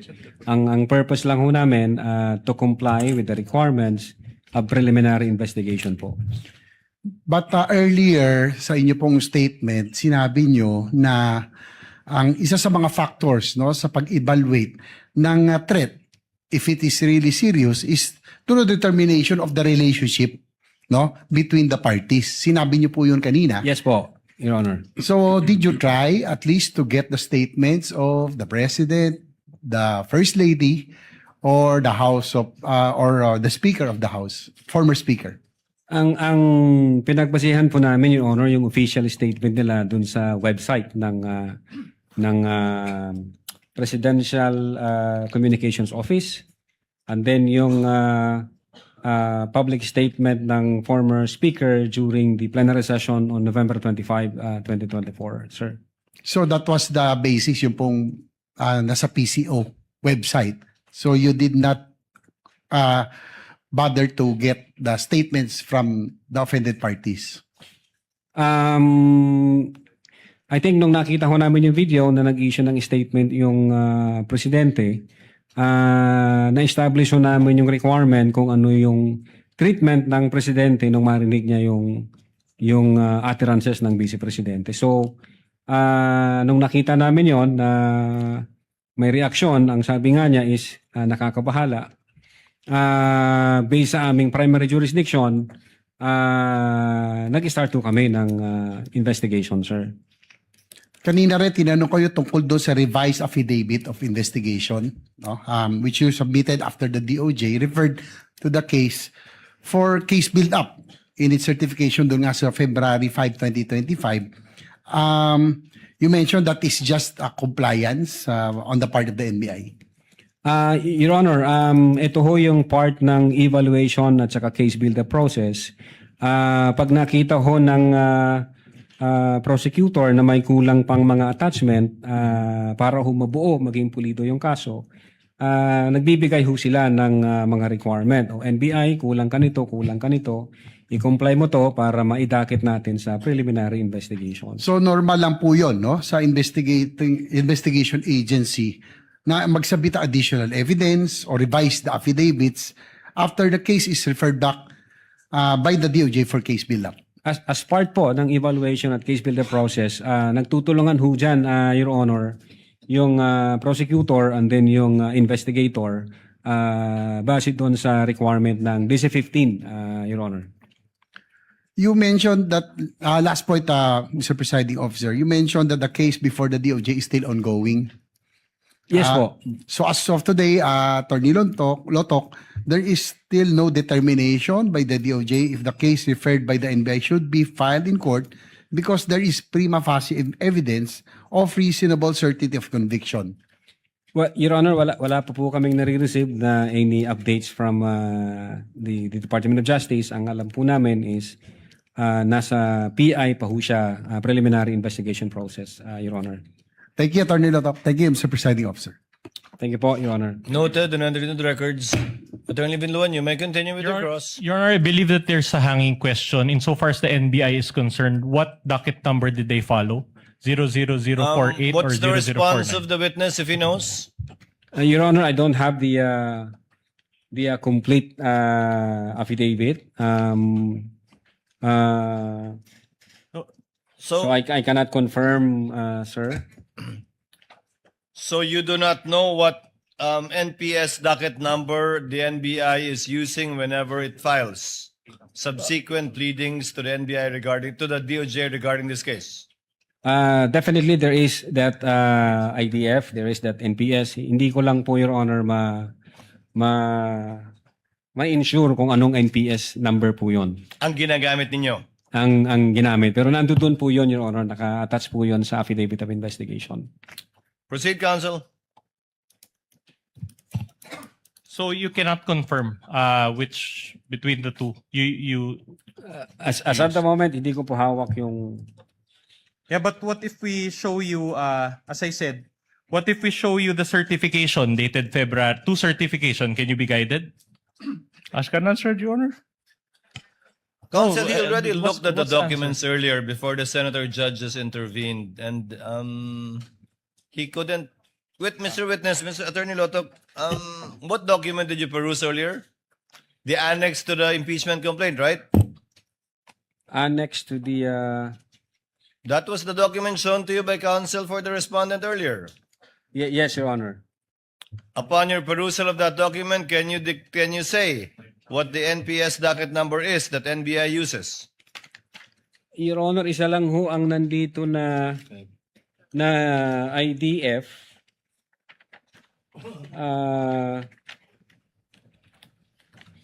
So isa lang yun nandito, Your Honor. Hindi ko ho makita yung isa pa. Ang nandito na naka-attach na IDF is yung 11 February 2025. So kung ito ho ang tinutukoy, ang nakasulat ho rito na NPS docket number 16-INV-25C-00048, Your Honor. Your Honor, the certifications, the two certification also has docket numbers. Can we just ask him to peruse this so that he can make up his mind which of the two docket numbers they followed? Then confront him with the document, counsel. Your Honor, what is your co-counsel showing him? We are showing the document February 5 and February 14, which as I mentioned, contains 0049 as the ending docket number. Maybe just know, Your Honor, if that was the docket number that was followed by the NBI following the filing. Counsel, before you answer, Attorney Loto, counsel, the first form, can you bring it up again? That's not an investigation form, right? That's a DOJ form. Yes, Your Honor. Your Honor, this is a receiving copy, Your Honor, because all of these were subpoenaed again from the NBI but not from the DOJ. So these were transmitted to the House Committee on Justice by subpoena. So By in other, who? The NBI? submitted by the NBI. That's correct, Your Honor. And this was the basis that was used by the House Committee on Justice in filing the articles of impeachment before this impeachment court. So in other words, Your Honor, the agencies involved herein are just four: the DOJ, the NBI, the House Committee on Justice, and the Senate. And the line of questioning is very simple. We want to get to know to the bottom of the truth. Were these documents altered? If at all. If at all. If at There's all. no basis for saying it's altered. Counsel, Exactly. Attorney Lotok, what is your observation? Yes, Your Honor. Isa lang ho yung nandito na IDF. Uulitin ko po, Your Honor, mayroon na ho ditong NPS docket number at yung date po is 11 February 2025, sir. At yung isa, Yung isa, yung sa certification, Your Honor, yung hindi siya IDF. hindi siya IDF. That's sir. what I was asking about earlier. So, ang certification no ang pinapakita sa akin, Your Honor. Hindi po IDF na isa. We're trying to show the Feb 14, the latest certification for the revised affidavit of investigation, Your Honor. So So did you follow that docket number? Considering that according to you, that is the latest certification that you received from the DOJ.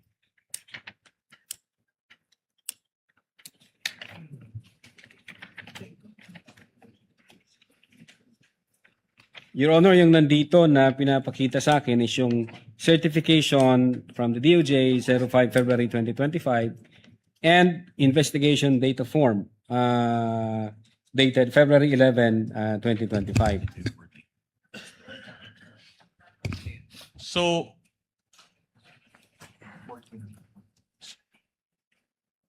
which is which, Attorney Lotok? Is it 00049 or 48?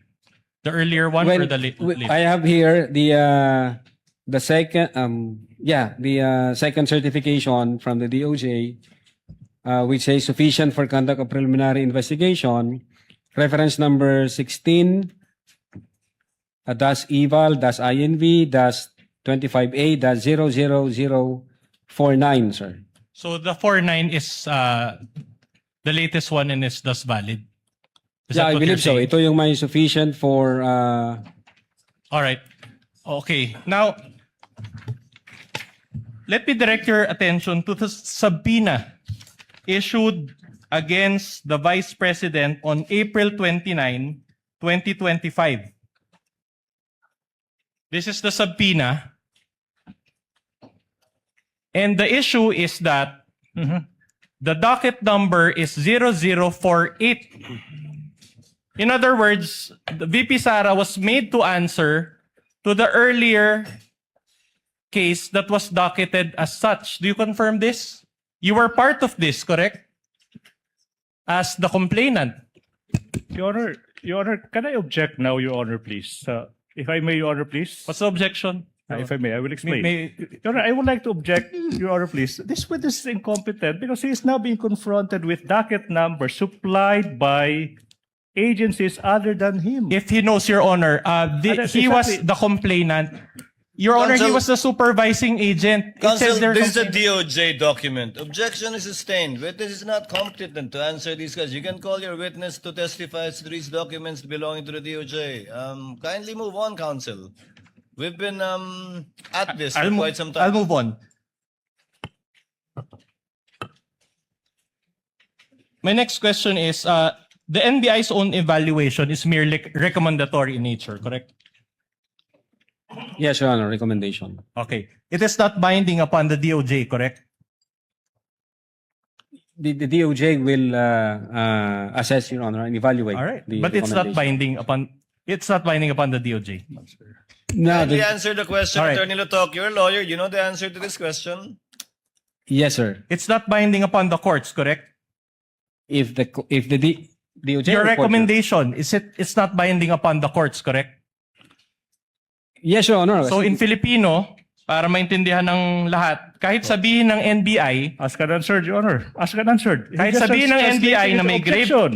He's The- just translating the question into, is not yet- but the same question. all right, kahit sabihin ng NBI na may grave threats or inciting to sedition, it is not binding upon the DOJ, correct? Ask and answered. The question earlier was with respect to the courts. Correct, Your Honor. Insofar as the DOJ is concerned, Mr. Witness. Insofar as the DOJ is concerned, the DOJ will evaluate and pagkulang pa ho yung mga The requirement, question is are your findings binding on the DOJ? not necessary, Your Honor. So no. No. All right. So in other words, rekomendasyon lang ang kayang ibigay ng NBI, correct? Ask and answered. Asked and answered, all right. counsel. In fact, you attended hearings before the House Committee on Justice in April of this year, correct? I think so. Nag-appear ako. You Hindi ko lang appeared, sigurado okay. kung anong date yun. Okay. Your Honor, I would like to object to this, Your Honor, please. Your Honor, This Asked witness and answered, Your Honor. No, wait. Can I move on He's to being a new point? confronted Counsel, with. kindly wait for the No, counsel. this for is the highly prosecutor. improper. This could fly if this is a committee of justice hearing, but this, with all due respect, is still a court of law. You cannot present clippings like that and confront the witness with that. That's not proper. You should be presenting documents. You cannot do props. Your Honor, please, this is highly irregular. Ask questions. Elicit facts from this witness. Don't use props. Can I get a ruling on that, Your Honor? Because this Counsel is for the purpose is not yet Correct. asking any question. He's just laying the basis by asking if he attended previous hearings in the House to test the credibility and perhaps to elicit either contradictory statements or confirmatory statements. Counsel, please proceed. And one of the committee members there, I think it was Representative Sendanya, even asked for the elements of inciting to sedition. Do you recall that? I think so, sir. He also asked for the elements of grave threats, correct? Yeah, if I remember it right,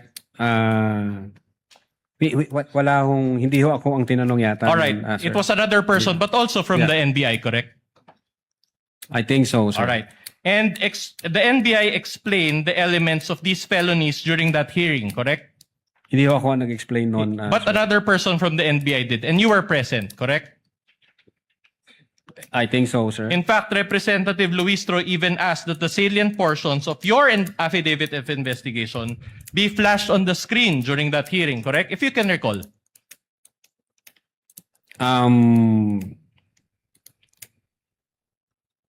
Siguro, Your Honor, pero di ko maalala. You're not sure. Okay, that's okay. And when asked whether VP Sara's acts constituted grave threats and inciting to sedition, the NBI answered in the affirmative, correct?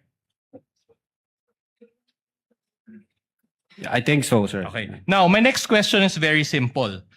Did the NBI at any point in that hearing clarify with the House Committee on Justice and the Filipino people watching then that its own evaluation is not binding upon the DOJ? Did you clarify? I don't think wala akong tanong na ganon sa amin, sir. So you were not able to clarify that, correct? Wala ho kasing tanong. Okay. Anong ika-clarify ko, Okay. sir? So you were not given an opportunity to clarify Ask that ka your na, sir. own evaluation, this is a different question. Wait for the question. That is not binding upon the courts. So was there an opportunity for you to explain that it was not binding upon the courts? Wala akong question doon All sa right. amin, sir. So in other words, there was no opportunity in that hearing to clarify that your evaluation was mere recommendatory. Ask and answer, Your Honor, please. 4 times over. No, the first Same question was point. binding upon the DOJ. The next question is binding upon the courts. The next question is the nature of the recommendation. Did you clarify at any point in that hearing that your recommendation was merely recommendatory? The question was, did he clarify or not? Answer kindly, Attorney Latok. Wala pong question sa amin na ganon, sir. So, wala akong kaming na-clarify doon. Very well. Let's do that now. For the benefit of this honorable court and the Filipino people watching, when the NBI evaluated VP Sara's acts to be grave threats or inciting to sedition, is that binding upon the DOJ? Your Honor, asked and answered. This is now the Counsel- third cycle. Already asked and answered several times. I'll move on, Your Honor.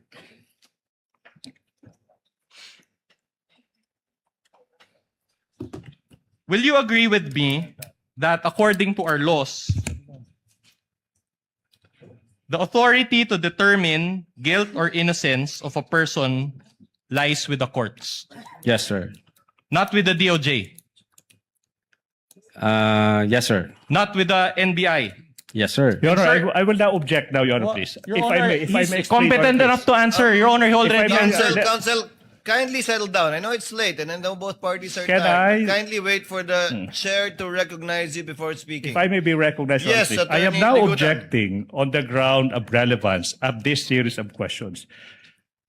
The defense might forget that we are an impeachment court. Okay? And whatever the DOJ may rule on, whatever the court may rule on, the same complaints filed by the NBI against the Vice President, it has no bearing to these impeachment complaints. What I'm saying is, the issues in this case, the question is, did the Vice President betray public trusts? When she declared before the public that she already contracted a Your Honor, person to- objection, I'm on cross, Your Honor. I'm This is yet not the done. proper venue for I any was- manifestation on the part of the Let the prosecution. counsel finish. What? Kindly state your objection, counsel. Relevance, exactly, Your Honor, please, as to what the court will do, as to what the DOJ will do on the complaints filed by the DOJ, by the NBI, they have nothing to do with the issue in this case. The question is whether the Vice President betrayed public trust by contracting an assassin to kill the President, the Vice President, to kill the President, the First Lady, and the former Objection Speaker again, House. Your Honor. It's not the Irrelevance, Your Honor, proper- please. Irrelevance. Counsel, you know what you're doing as well. So kindly limit it to your objection. Irrelevance, Your Honor, please. Counsel for the respondent, the court gets it. Okay, you don't have to spend that much time on this matter. The court gets it, and I think the senator judges are well aware of the limitations of the power of the NBI and the DOJ, as well as the power of the court to decide on the innocence or guilt of the parties. You've established that point. Move on.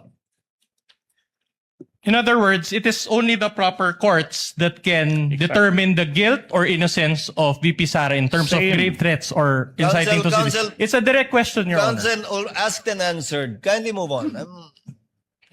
Kindly move on, counsel. Again, the court gets it. I think the senator judges get it as well as the people who are listening. All right. My question is this. Are you aware of any final verdict by any court that VP Sara is Same. guilty? Same, Your Honor. Same. If he is aware. Witness will answer if he knows. Well, insofar as the NBI Cybercrime Division is concerned, during that time, I'm not aware. So, insofar as this case is concerned, no final verdict yet. I don't know, Your Honor. I don't know. Insofar as the investigation of the NBI is concerned, no personal knowledge. All right. Now, let me move on to a new point. Do you know what motu proprio means? Yes, Your Honor. Motu proprio means on your own or out of your own initiative, correct? Yes, sir. Sa madaling salita, voluntary. Not really, sir. Not really. Wala nag-utos. Under the law, we acted based on the law, sir. Because it is our primary jurisdiction to undertake investigation should there be a threat against the security or assault against the person of the President, the Vice President, the Senate President, the Speaker of the House, and the Chief Justice. Very well. Now, my question is this. Insofar as this case is concerned, did the NBI conduct an investigation motu proprio? Yes, Your Honor. The fact, kanino ho, Your Honor, yung sinatanong nyo? Conduct an investigation, kanino po? Insofar as this case is concerned, did you conduct a case motu proprio? Your Honor, the NBI conducted an investigation motu proprio on November 23, 2024. And on that same date, Your Honor, the Department of Justice directed the NBI to conduct an investigation on the matter. So, partly motu proprio, partly directed by the DOJ. Is that what you're saying? No, Your Honor.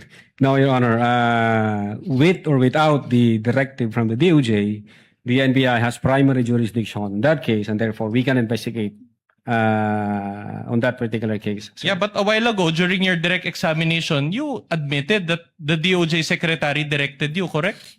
During that day, yes, sir. After na ma-instruct ako ng director na mag-imbestiga, then thereafter, the Department of Justice directed the NBI na mag-conduct ng investigation. And did you follow that directive?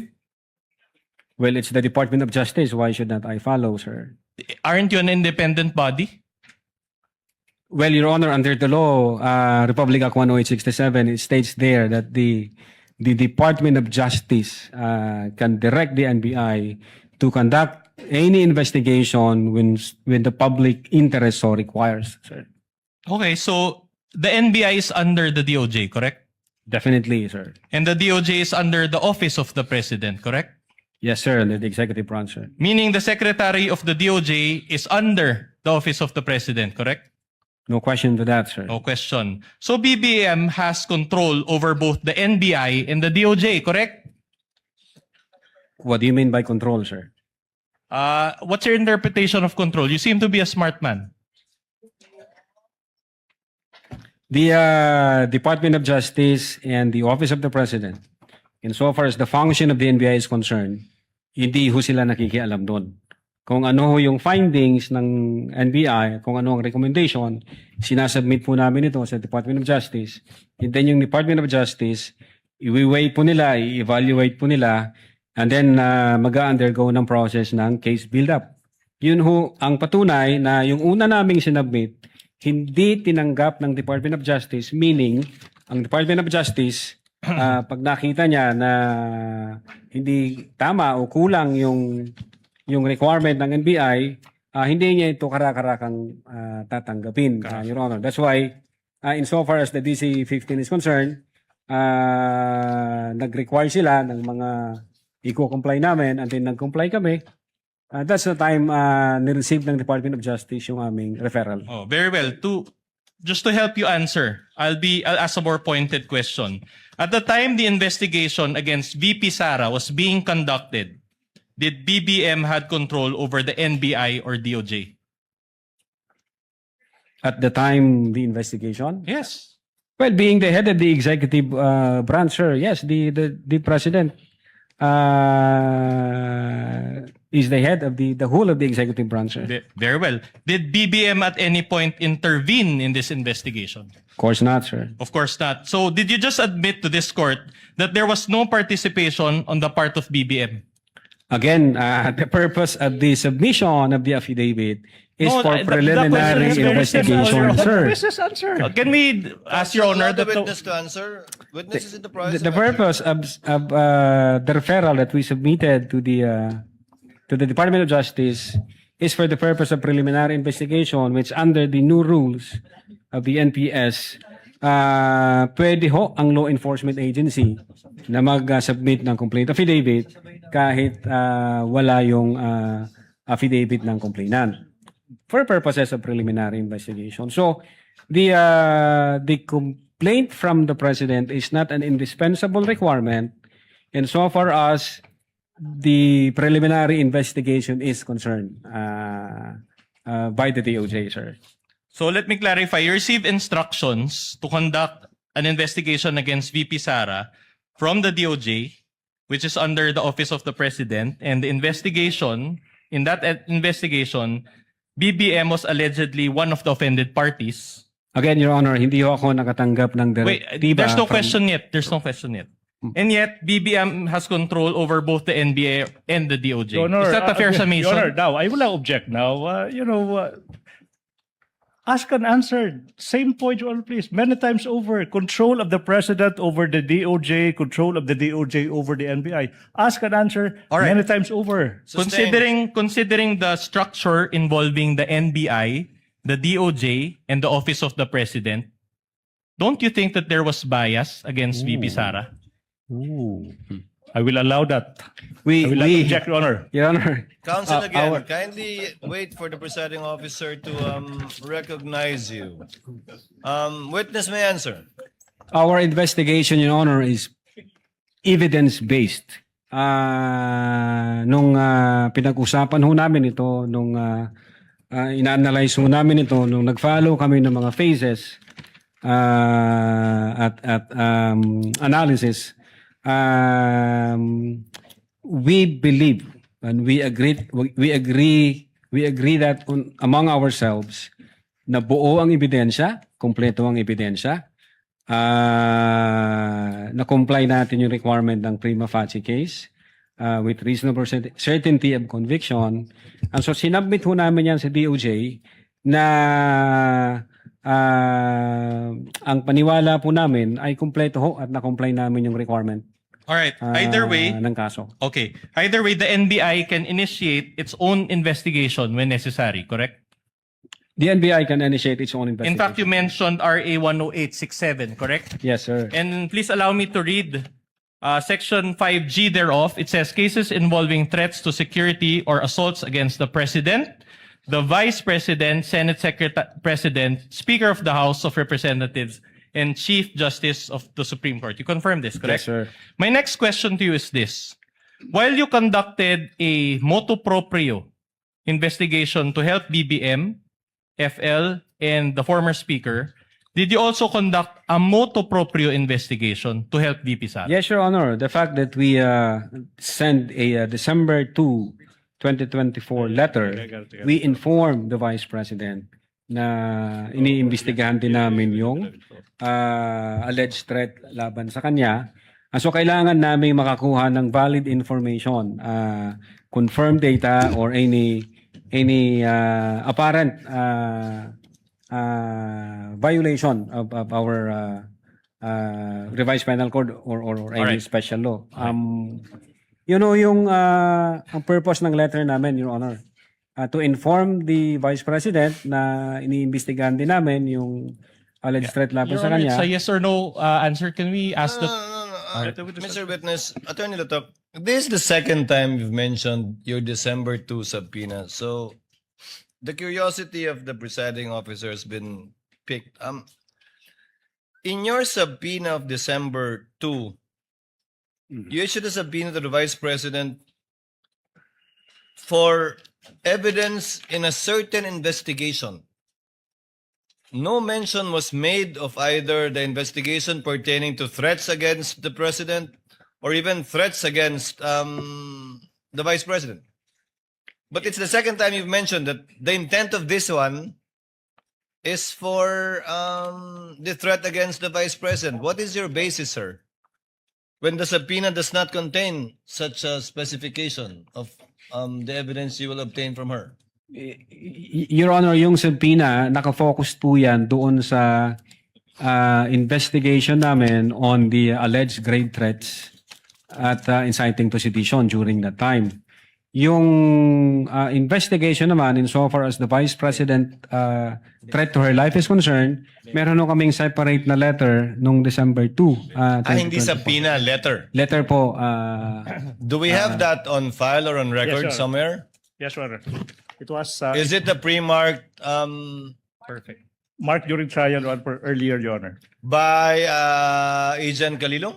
by this witness, Attorney Lotok. That would be P-Roman numeral 4-5, identified by the witness earlier, Your Honor, please. P-4-5, -4-5. Oh, mami. addressed to Attorney Lim? Attorney Lotok? Yes. Yes, Your Honor. Your Honor. Your Honor, I have questions relating to that, Your Honor. Can we... Just to clarify from the witness, are you referring, Attorney Latok, to the letter addressed to Attorney Lim, signed by Assistant Director Ricarte? Yes, Your Honor. Assistant Director. This is the one that's referring to the alleged attempt of NBI to investigate the threats against the Vice President. Yes po, Your Honor. Okay. Counsel, you may proceed. All right. In fact, since we're on the topic, let me direct your attention to that NBI letter issued by Glenn Ricarte dated December 2, 2024. Again, for the perusal of the senator judges, this is pages 155 to 158 of the AOI's Annex G9. You confirm this? That this was sent out to the Vice President?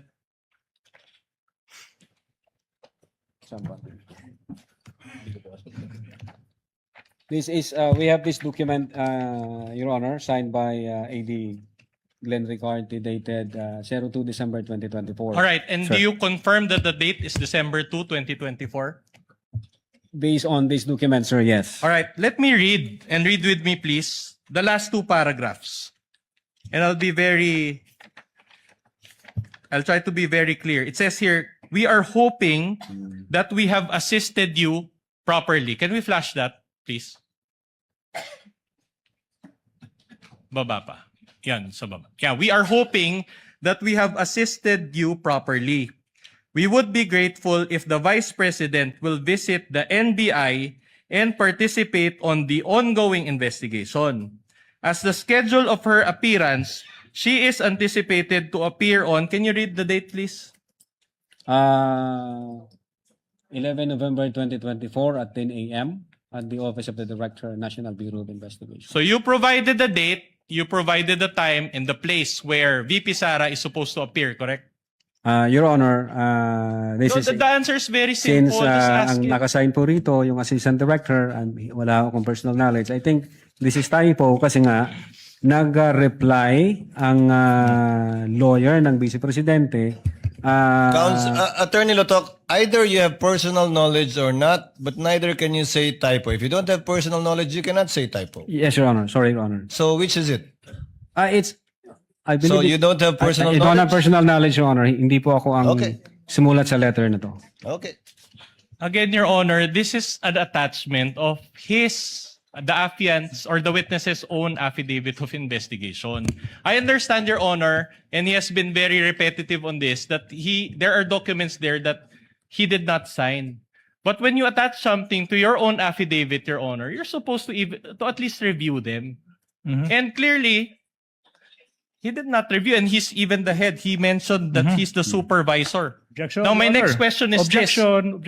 Laying a value to the testimony of the witness. That's improper. You ask him questions. Don't add value. Don't Kindly add ask value. a question, counsel. You stated a while ago that the reason why you did not pursue VP Sara's investigation in order to help her was because of her non-appearance, correct? We issued 2 subpoenas.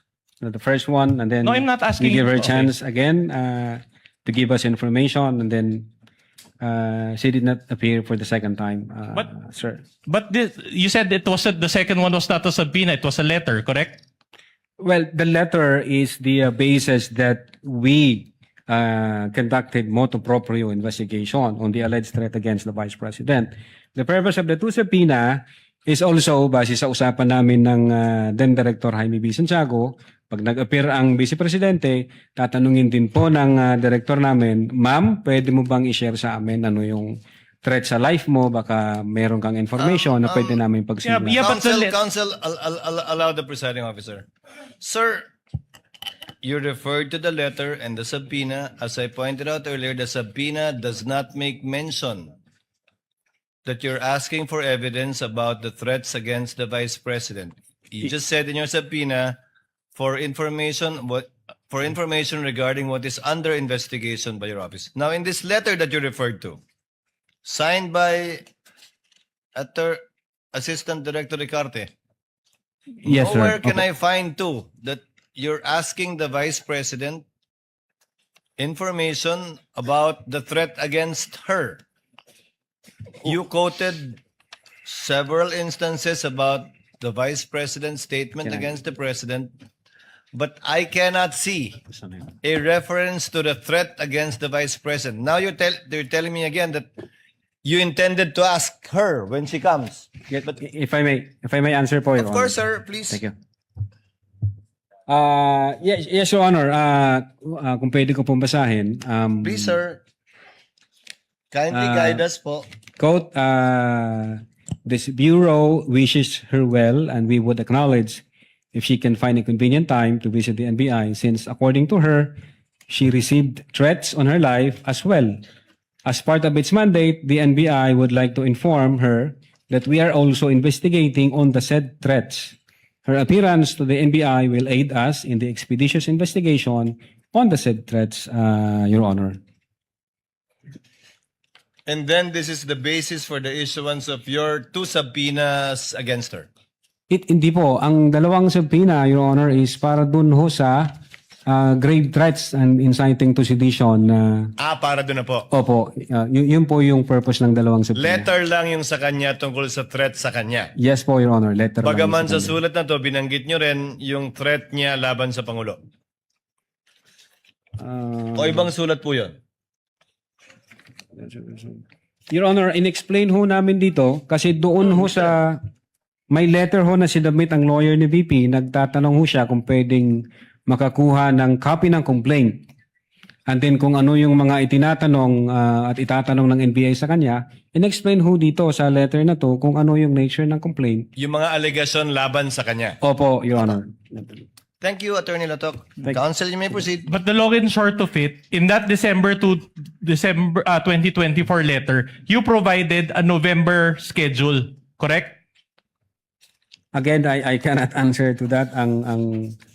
Ang signatory ho ang makakasagot, sir. So in other words, she could not have attended that November 11, 2024 because as of the date of the letter, it was already December 2, 2024, correct? Well, Your Honor, yung second letter na sinubmit ng lawyer niya, ang sabi nila doon, the Vice President is confident that the NBI will conduct an investigation on the alleged threat against her life. Yeah, but despite this error, do you still maintain that the investigation that you conducted was thorough? You used that word a while ago. Investigation on the alleged threat against the Vice Correct. President?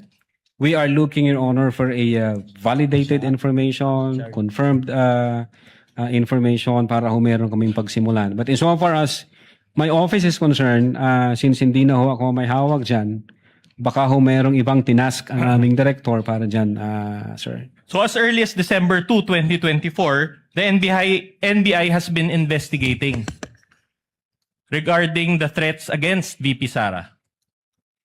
Correct? When we issued the first subpoena and then when we issued the letter dated 02 December 2024, ang intention ho namin noon, i-inform namin siya na nag-iimbestiga din kami, ma'am. Kaya lang, kailangan ho namin ng valid at validated information para ho mapagsimulan namin. Oh, mali lang yung schedule na nabigay doon sa Vice Again, President. wala akong personal knowledge dun sa scheduling, sir. Oh no, after more than 1.5 years of investigation, has the NBI come up with a recommendation? We Ask said- and answered, Your Honor. Ask and answered. Kanina pa. No. Recommendation on the Witness threats may against answer. VP Sara. Witness may answer. Oh, withdrawn. This is the investigation pertaining to the threats against the Vice President's life. Okay, thank you, Your Honor.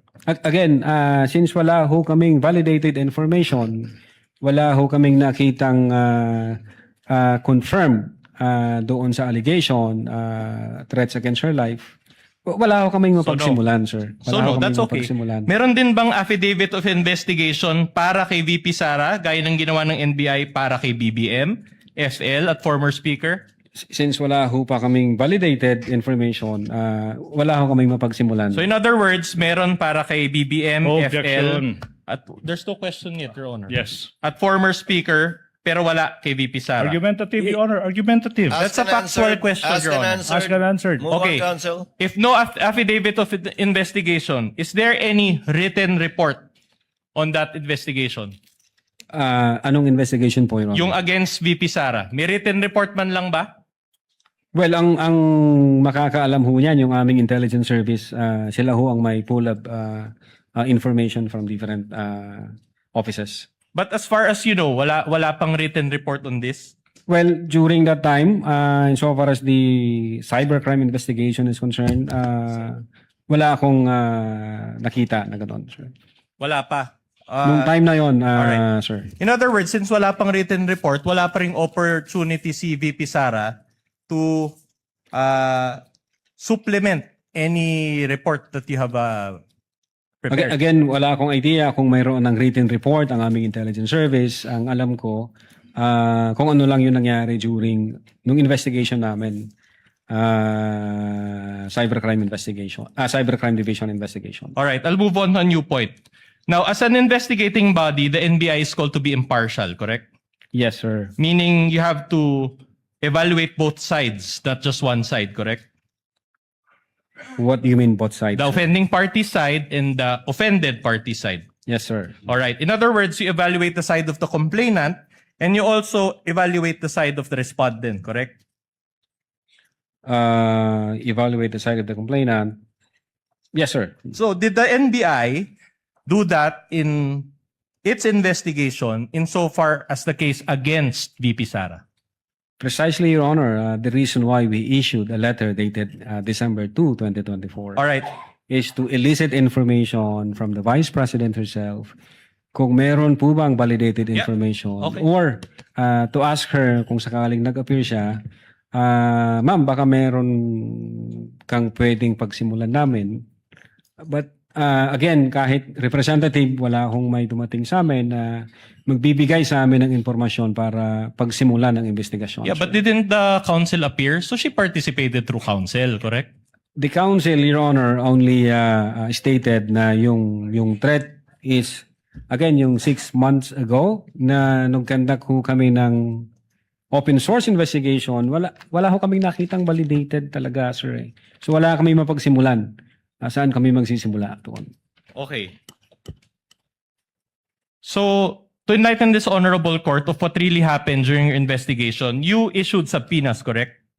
We issued subpoenas, sir, yes. And several people participated, correct?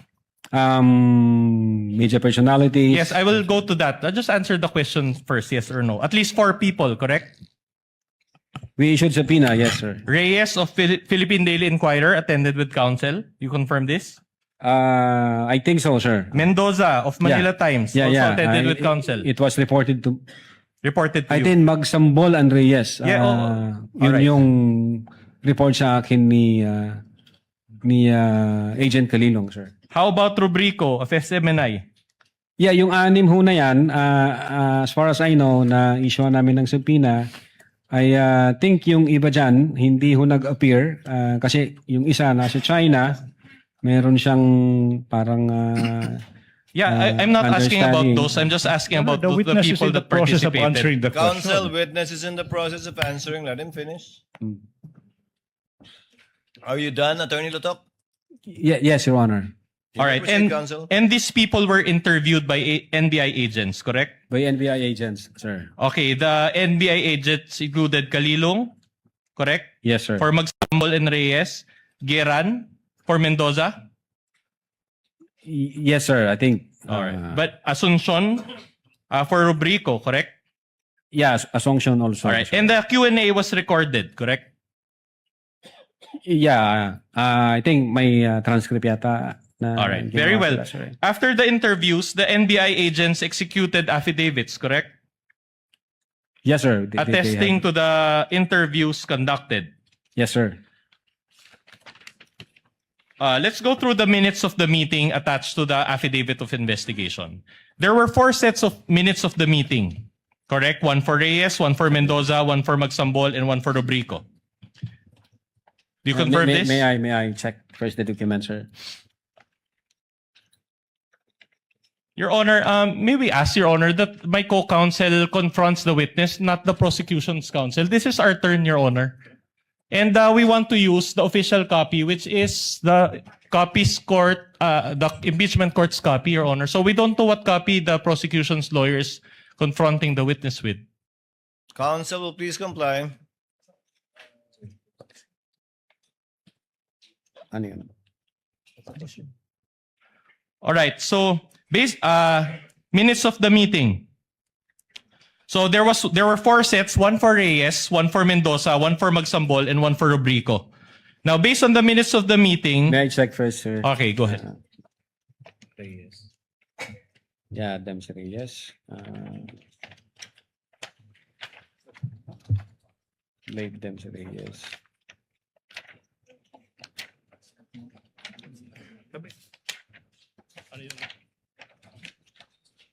This is Mendoza. Yes.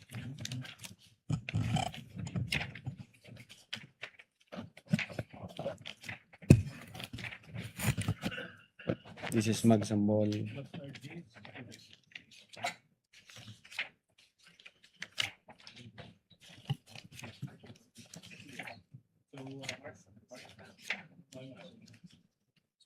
Magsambol. I'll wait for him.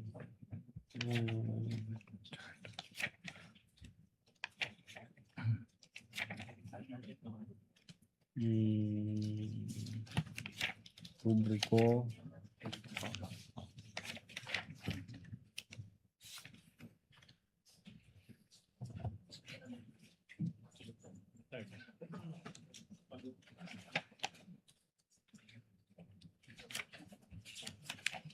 Yeah, I think up to Rubrico, sir. All right. So you confirmed that there was a Q&A. There is Q&A. sir. Okay. And then, konti lang yung mga tanong nyo. Actually, not more than 20 questions per interviewee, correct? 20 questions. Sir. All right. And how long did the interviews last, if you know? I think ang report sa akin na nag-appear sila, nag-participate sila sa interview, but dun sa timeline, no personal knowledge, sir. All right. Makakasagot nito yung mismo yung nag-interview, sir. Okay, but in that interview, they were asked about their personal knowledge on the November 23, 2024 press con, correct? Saan ba yun?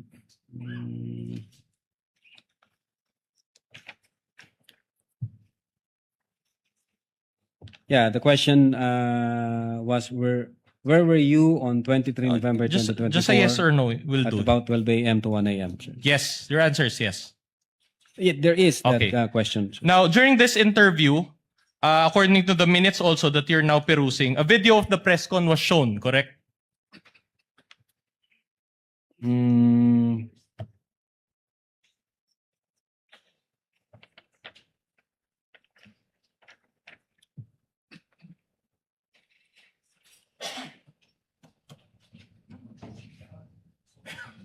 yes, it says here, is that Zoom meeting the one in the video? Okay. At this juncture, the agent showed the video. Attorney dated Lotok, 23. kindly just answer yes to abbreviate the proceedings Yes, or no. yes, sir. If Okay, you my don't- question is this. Did the NBI show the entire video to the interviewee or just portions thereof? Ang makakasagot ho niyan, Your Honor, yung nagkanda you know. po ng interview. If you know. I'm not sure, sir. Didn't you provide instructions to the NBI agents regarding the showing of the video?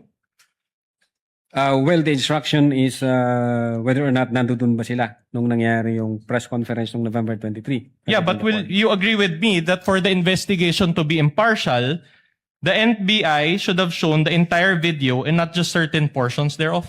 That I cannot answer kung pinakita nila yung buong video. Ang instruction ko, Your Honor, part ng investigation is to ask them kung nag-participate sila, kung may personal knowledge sila during the online press conference at November 23, 2024. All right, but let me direct your attention to page 189 also of Annex G9. This pertains to the minutes of the meeting of Kalilong.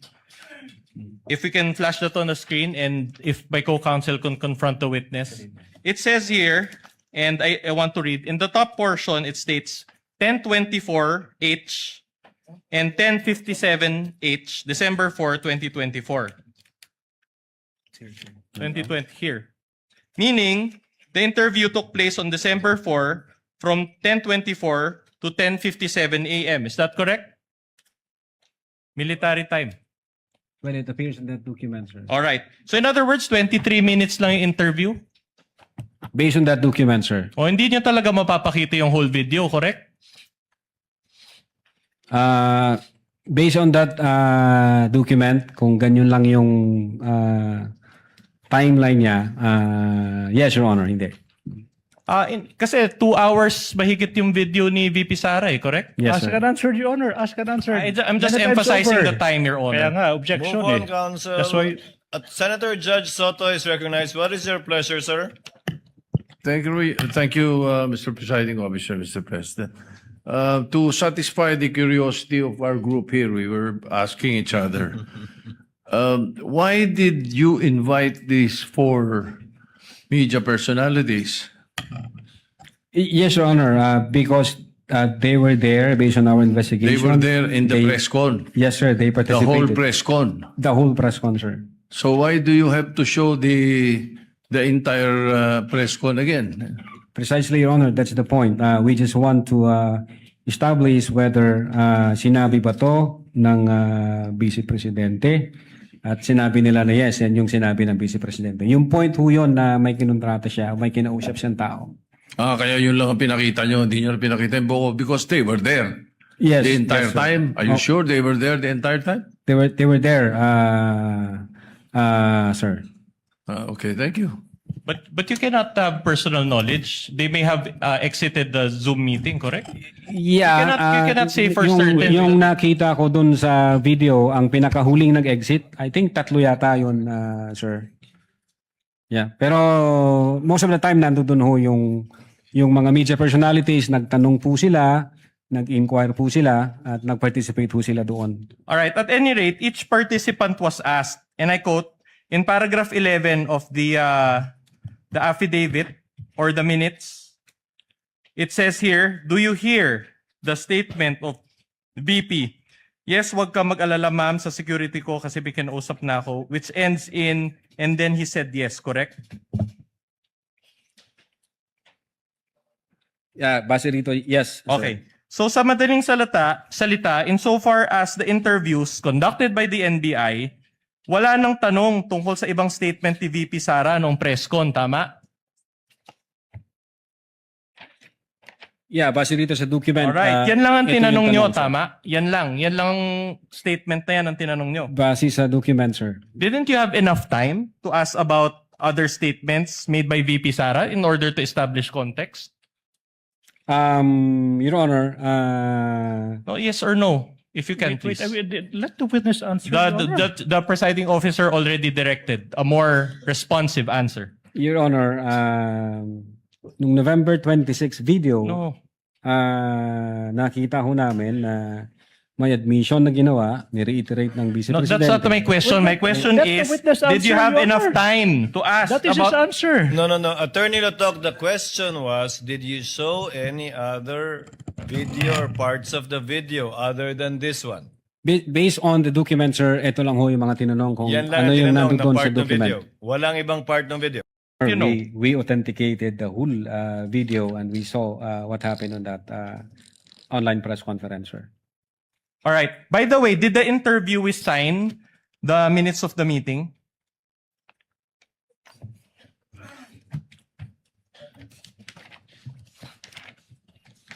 Insofar as the late side in Reyes, No. If you know, I'll go through it one by one. But I think may huli yata na walang pirma yung isa namin. can we direct your?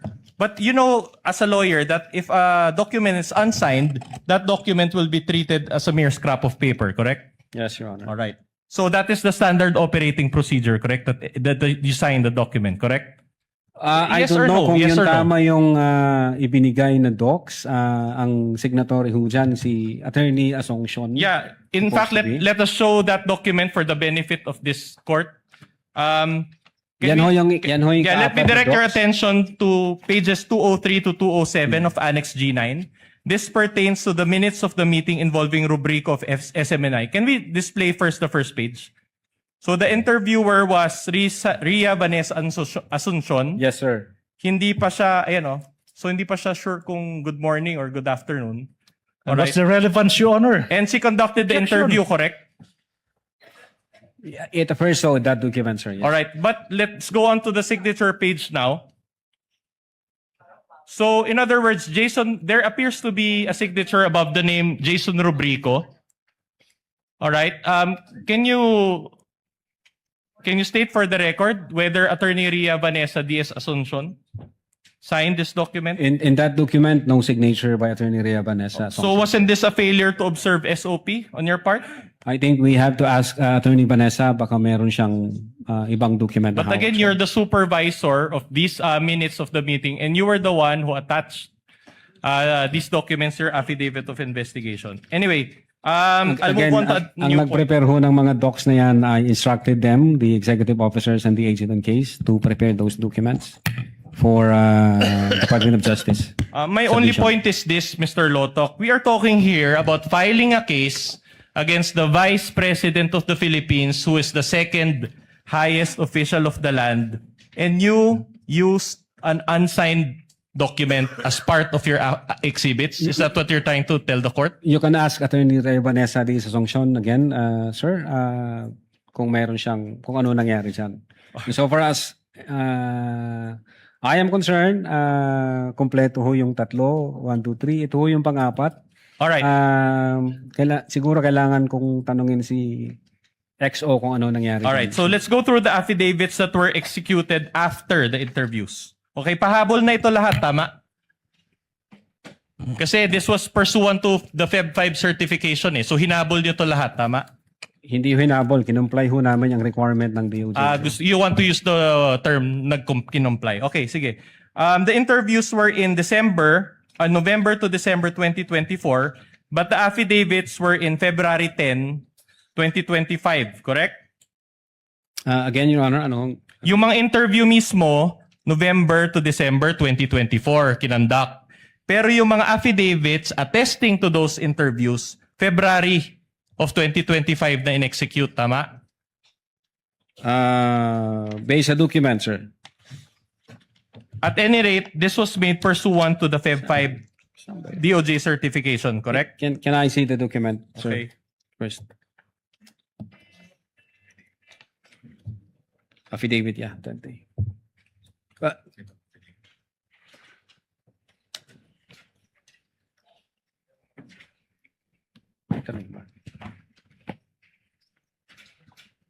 Okay.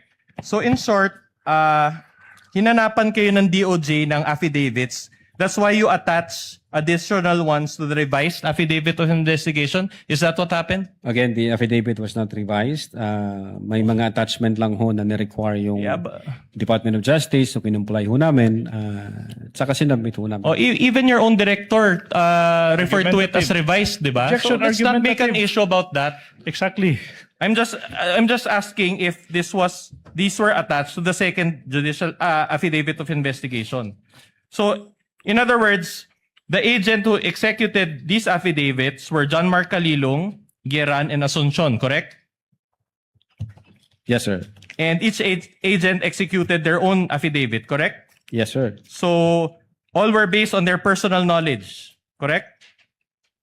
Again, sir, based on their personal knowledge. Okay. So, nothing was supplied to any agent, correct? I don't understand the question, sir. So, nothing was supplied. Ibig sabihin, hindi binigay sa kahit anong agent yung isusulat niya doon sa affidavit. Independent nila ginawa lahat yan. Yung affidavit ng mga Correct. agent? Yes. Yes, sir. All right. Base doon sa So, kanilang in other words, what you're telling this court is that these are bona fide affidavits and not template affidavits, correct?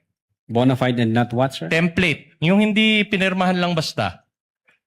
Well, I think you can ask, sir, the one who signed the Yeah, so ganun na. affidavit, sir. But again, this is part of your these are attachments to your affidavit of investigation. So you should have checked these at least, correct? Your Honor, sa practice ho namin, may mga templated na talaga kung common na yung question. Ginagawa ho talaga yon. Okay. Now, para ma-clarify ho kayo, pwede nyo hong tanungin yung Thank you. So in signatory. other words, use template affidavits. Let me direct your attention to the affidavit of John Mark Calilong, pages 170 to 171, of the Articles of Impeachments G9. Allow me to read a portion of its paragraph. 5, it says there, no joke. Can we flash that on the screen? It says there, no joke, nagbili na ako. Yeah, sige. Can we focus on that part? Yan. So, here. Yan. So, no joke, nagbili na ako mama. Here, on the bottom portion. Nagbiling na ako mama pag namatay ako. Alright? Do you confirm that there is a typographical error in the spelling of ma'am, which was incorrectly spelled as mama? Your Honor, if with all due respect, Your Honor, please, what's the relevance of a typographical error from being We will mom demonstrate to that, Your mama? Honor. I'm just laying the basis. What's the relevance? Typographical On a error. short lease, counsel, show the connection and relevance. Can we confirm first, Your Honor, if he confirms that there's a typographical error on Calilong's affidavit? I think since the signatories here are Agent Calilong and Attorney Banang Luben, sila ho makakasagot. All right. So we cannot confirm. So let me direct your attention to the affidavit of Geran, Agent Angeli Jean Geran, pages 178 to 179 of AOI's Annex G9. Again, let me read from paragraph 5 as well. It says here, can we zoom that portion? No joke, nagbiling na ako mama pag namatay ako. So do you confirm that there's also a typographical error in the spelling of the word ma'am, which Yeah. was also incorrectly spelled as mama? You can ask the one who signed this affidavit, sir. So you cannot confirm also? You ask, you All can right. ask, Your Honor, the one who signed One the last, document. pages 199 to 200 of Annex G9 as well. This is now the affidavit of Priya Asuncion. Can I go to paragraph 5 also? Oh, no joke, no joke. Nagbili na ako, Mama. Can you also confirm that there's a typographical error in the spelling of Yeah, Ma'am, which was also incorrectly spelled as Mama? again, you can ask the one who signed the All right. So affidavit. in other words, all three affidavits contain the exact typographical error of the word mama, same paragraph number, and do you still maintain that these affidavits were independently executed? Mr. Presiding Officer. Before I recognize Senator Judge Zubiri, Counsel, I think inamin naman na ni Attorney Lotok na may mga templates sila. Kumbaga, may mga dekahon silang affidavits. Tama ba, Attorney Lotok? Opo, Your Honor. Yes, So, Your Honor. posibleng isa to sa mga dekahon yung affidavit? Is Yeah. that possible? Yes, Your Honor. Kasi same lang ho yung utterances eh. Siguro yung pag-copy-paste dyan, kung ano yung unang na-copy-paste doon sa yung utterance, yun na ho yung... Kaya, so, kasi parehong number 5, parehong mama. Di ba? Meaning, may point naman si Attorney, may point naman yung counsel for respondent. So, it's possible that isa to sa mga dekahon yung affidavit. Yes, yes, Your Available Honor. Attorney, Senator Judge Zubiri, what is your pleasure, sir? Kung sa Bisaya pa, Your Honor, murag abogado. But yes, no, we appreciate the fastidiousness of the good counsel for the defendant on looking at all these particular issues. But due to the lateness of the hour, Your Honor, and I've been being egged by my colleagues here, we've been here for 6 hours to 2 p.m. to 8 p.m. May we request maybe counsel for the defense or the body that we just adjourn tonight and continue tomorrow, because all these details, after a while, I'm sure these gentlemen and ladies, both for the counsel and for the prosecution, has not even eaten dinner, and many of them are probably tired from sitting, as I am tired from sitting for 6 hours. May we take that break, Your Honor, and just continue tomorrow at 2 p.m. For the continuance of the impeachment court, Your Honor. Thank you. May I know how much longer is the cross of counsel for the respondent? Before I answer that question, Your Honor, we just manifest that this is the first time that the Vice President through counsel is confronting the witnesses against her. Of course, she did not participate during the House Committee on Justice for the reasons that were already stated in our petition for certiorari. Understood. So, to answer that question, about halfway, Your Honor. We're not cutting short your time to cross-examine counsel. We're just simply inquiring to find out if you can either simply wait for it to finish or continue tomorrow. We're okay with either, Your Honor, but to also indulge Senator Judge Zubiri, we can have a continuance, Your Honor. Okay, there being no objection on the part of the counsel for respondent, given that we're cutting for tonight his cross-examination. One Yes, last administrative Attorney point, Your Cole. Honor. Considering the change in schedule because of the continuance, may we inquire of the prosecution if they still intend to We will present... get to that, counsel. All right. We will decide on We that will before submit, we Your adjourn. So for the meantime, court would like to excuse Attorney Lotok with the reminder that the subpoena for him to attend tomorrow's hearing still stands, and he will continue to testify under the same oath. Thank you, Your Honor. You are excused, Attorney Lotok. Thank you for your time and cooperation, and see you again tomorrow, sir. For some administrative matters, we are in receipt of the memorandum from the counsel for the respondents with respect to the issuance of subpoena for bank records and AMLC records as well as BAR records. Do we have a similar submission from the counsel for the prosecutors? Kindly furnish, clerk report is instructed to furnish all senator judges with a copy of the same, with a reminder that we will be hearing the oral arguments of the parties on these two matters on Wednesday after the presentation of the testimony of the witnesses of the counsel for the prosecution. What is the pleasure of the honorable defensor? We have no other matters to discuss, Your Honor. We will await the final ruling of the court. Chair would like to recognize at Senate President Gatchalian. Thank you, Mr. Presiding Officer. Pursuant to our discussion earlier on the subpoena for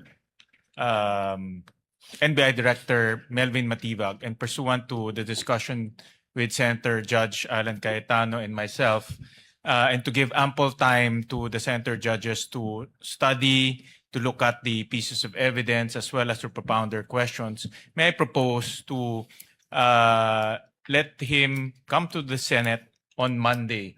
I was looking at the letter from the NBI, and indeed the activity in Bangkok is quite important. It is the regional summit on scam center compounds and transnational organized crime, which will be held on Tuesday. We were also looking at the flights to Bangkok, and there are flights at night, Mr. Presiding Officer. So what we can do is to allow him to come here on Monday and then propound our questions. And if ever we don't finish it, we can request him to come back again after his activity in Bangkok. With the understanding, of course, Senate President Gatchalian, that the testimony of the witness given in direct examination would be meaningless unless he is thoroughly cross-examined by the other party. So should we not finish his testimony on Monday, it shall be continued on the next trial date until the cross-examination, redirect, and if at all, recross shall have been finished by the parties. Subject to that understanding. Is there any objection to the motion of the Senate President to issue the subpoena for the attendance of Director Matibag on Monday, July 20 at 2 o'clock in the afternoon? There being none, same is approved. Now, to clarify, the Honorable Defensor, may I ask, who is your witness for tomorrow? I understand we still have two witnesses online, namely Attorney Lopez and Captain Bello. Is that correct, sir? That's correct, Your Honor. And you will be presenting Attorney Lopez first? Based on our earlier manifestation, we're supposed to present her next, after Lotok, Your Honor. After the culmination of the cross, if at all, redirect and recross of Attorney Lotok. Yes, Your Honor. Thank you very much. Any other points that any other senator judge would like to raise? Any other points the parties would like to raise? Counsel for Respondent, given that the Honorable Defensor already said he has nothing further. We are okay with that presentation, Your Honor. There being no other matters to take up, and given the lateness of the hour and as manifested and moved by Senator Judge Zubiri, there being no objection, the trial is hereby adjourned until 2 p.m. of Tuesday, July 14, 2026.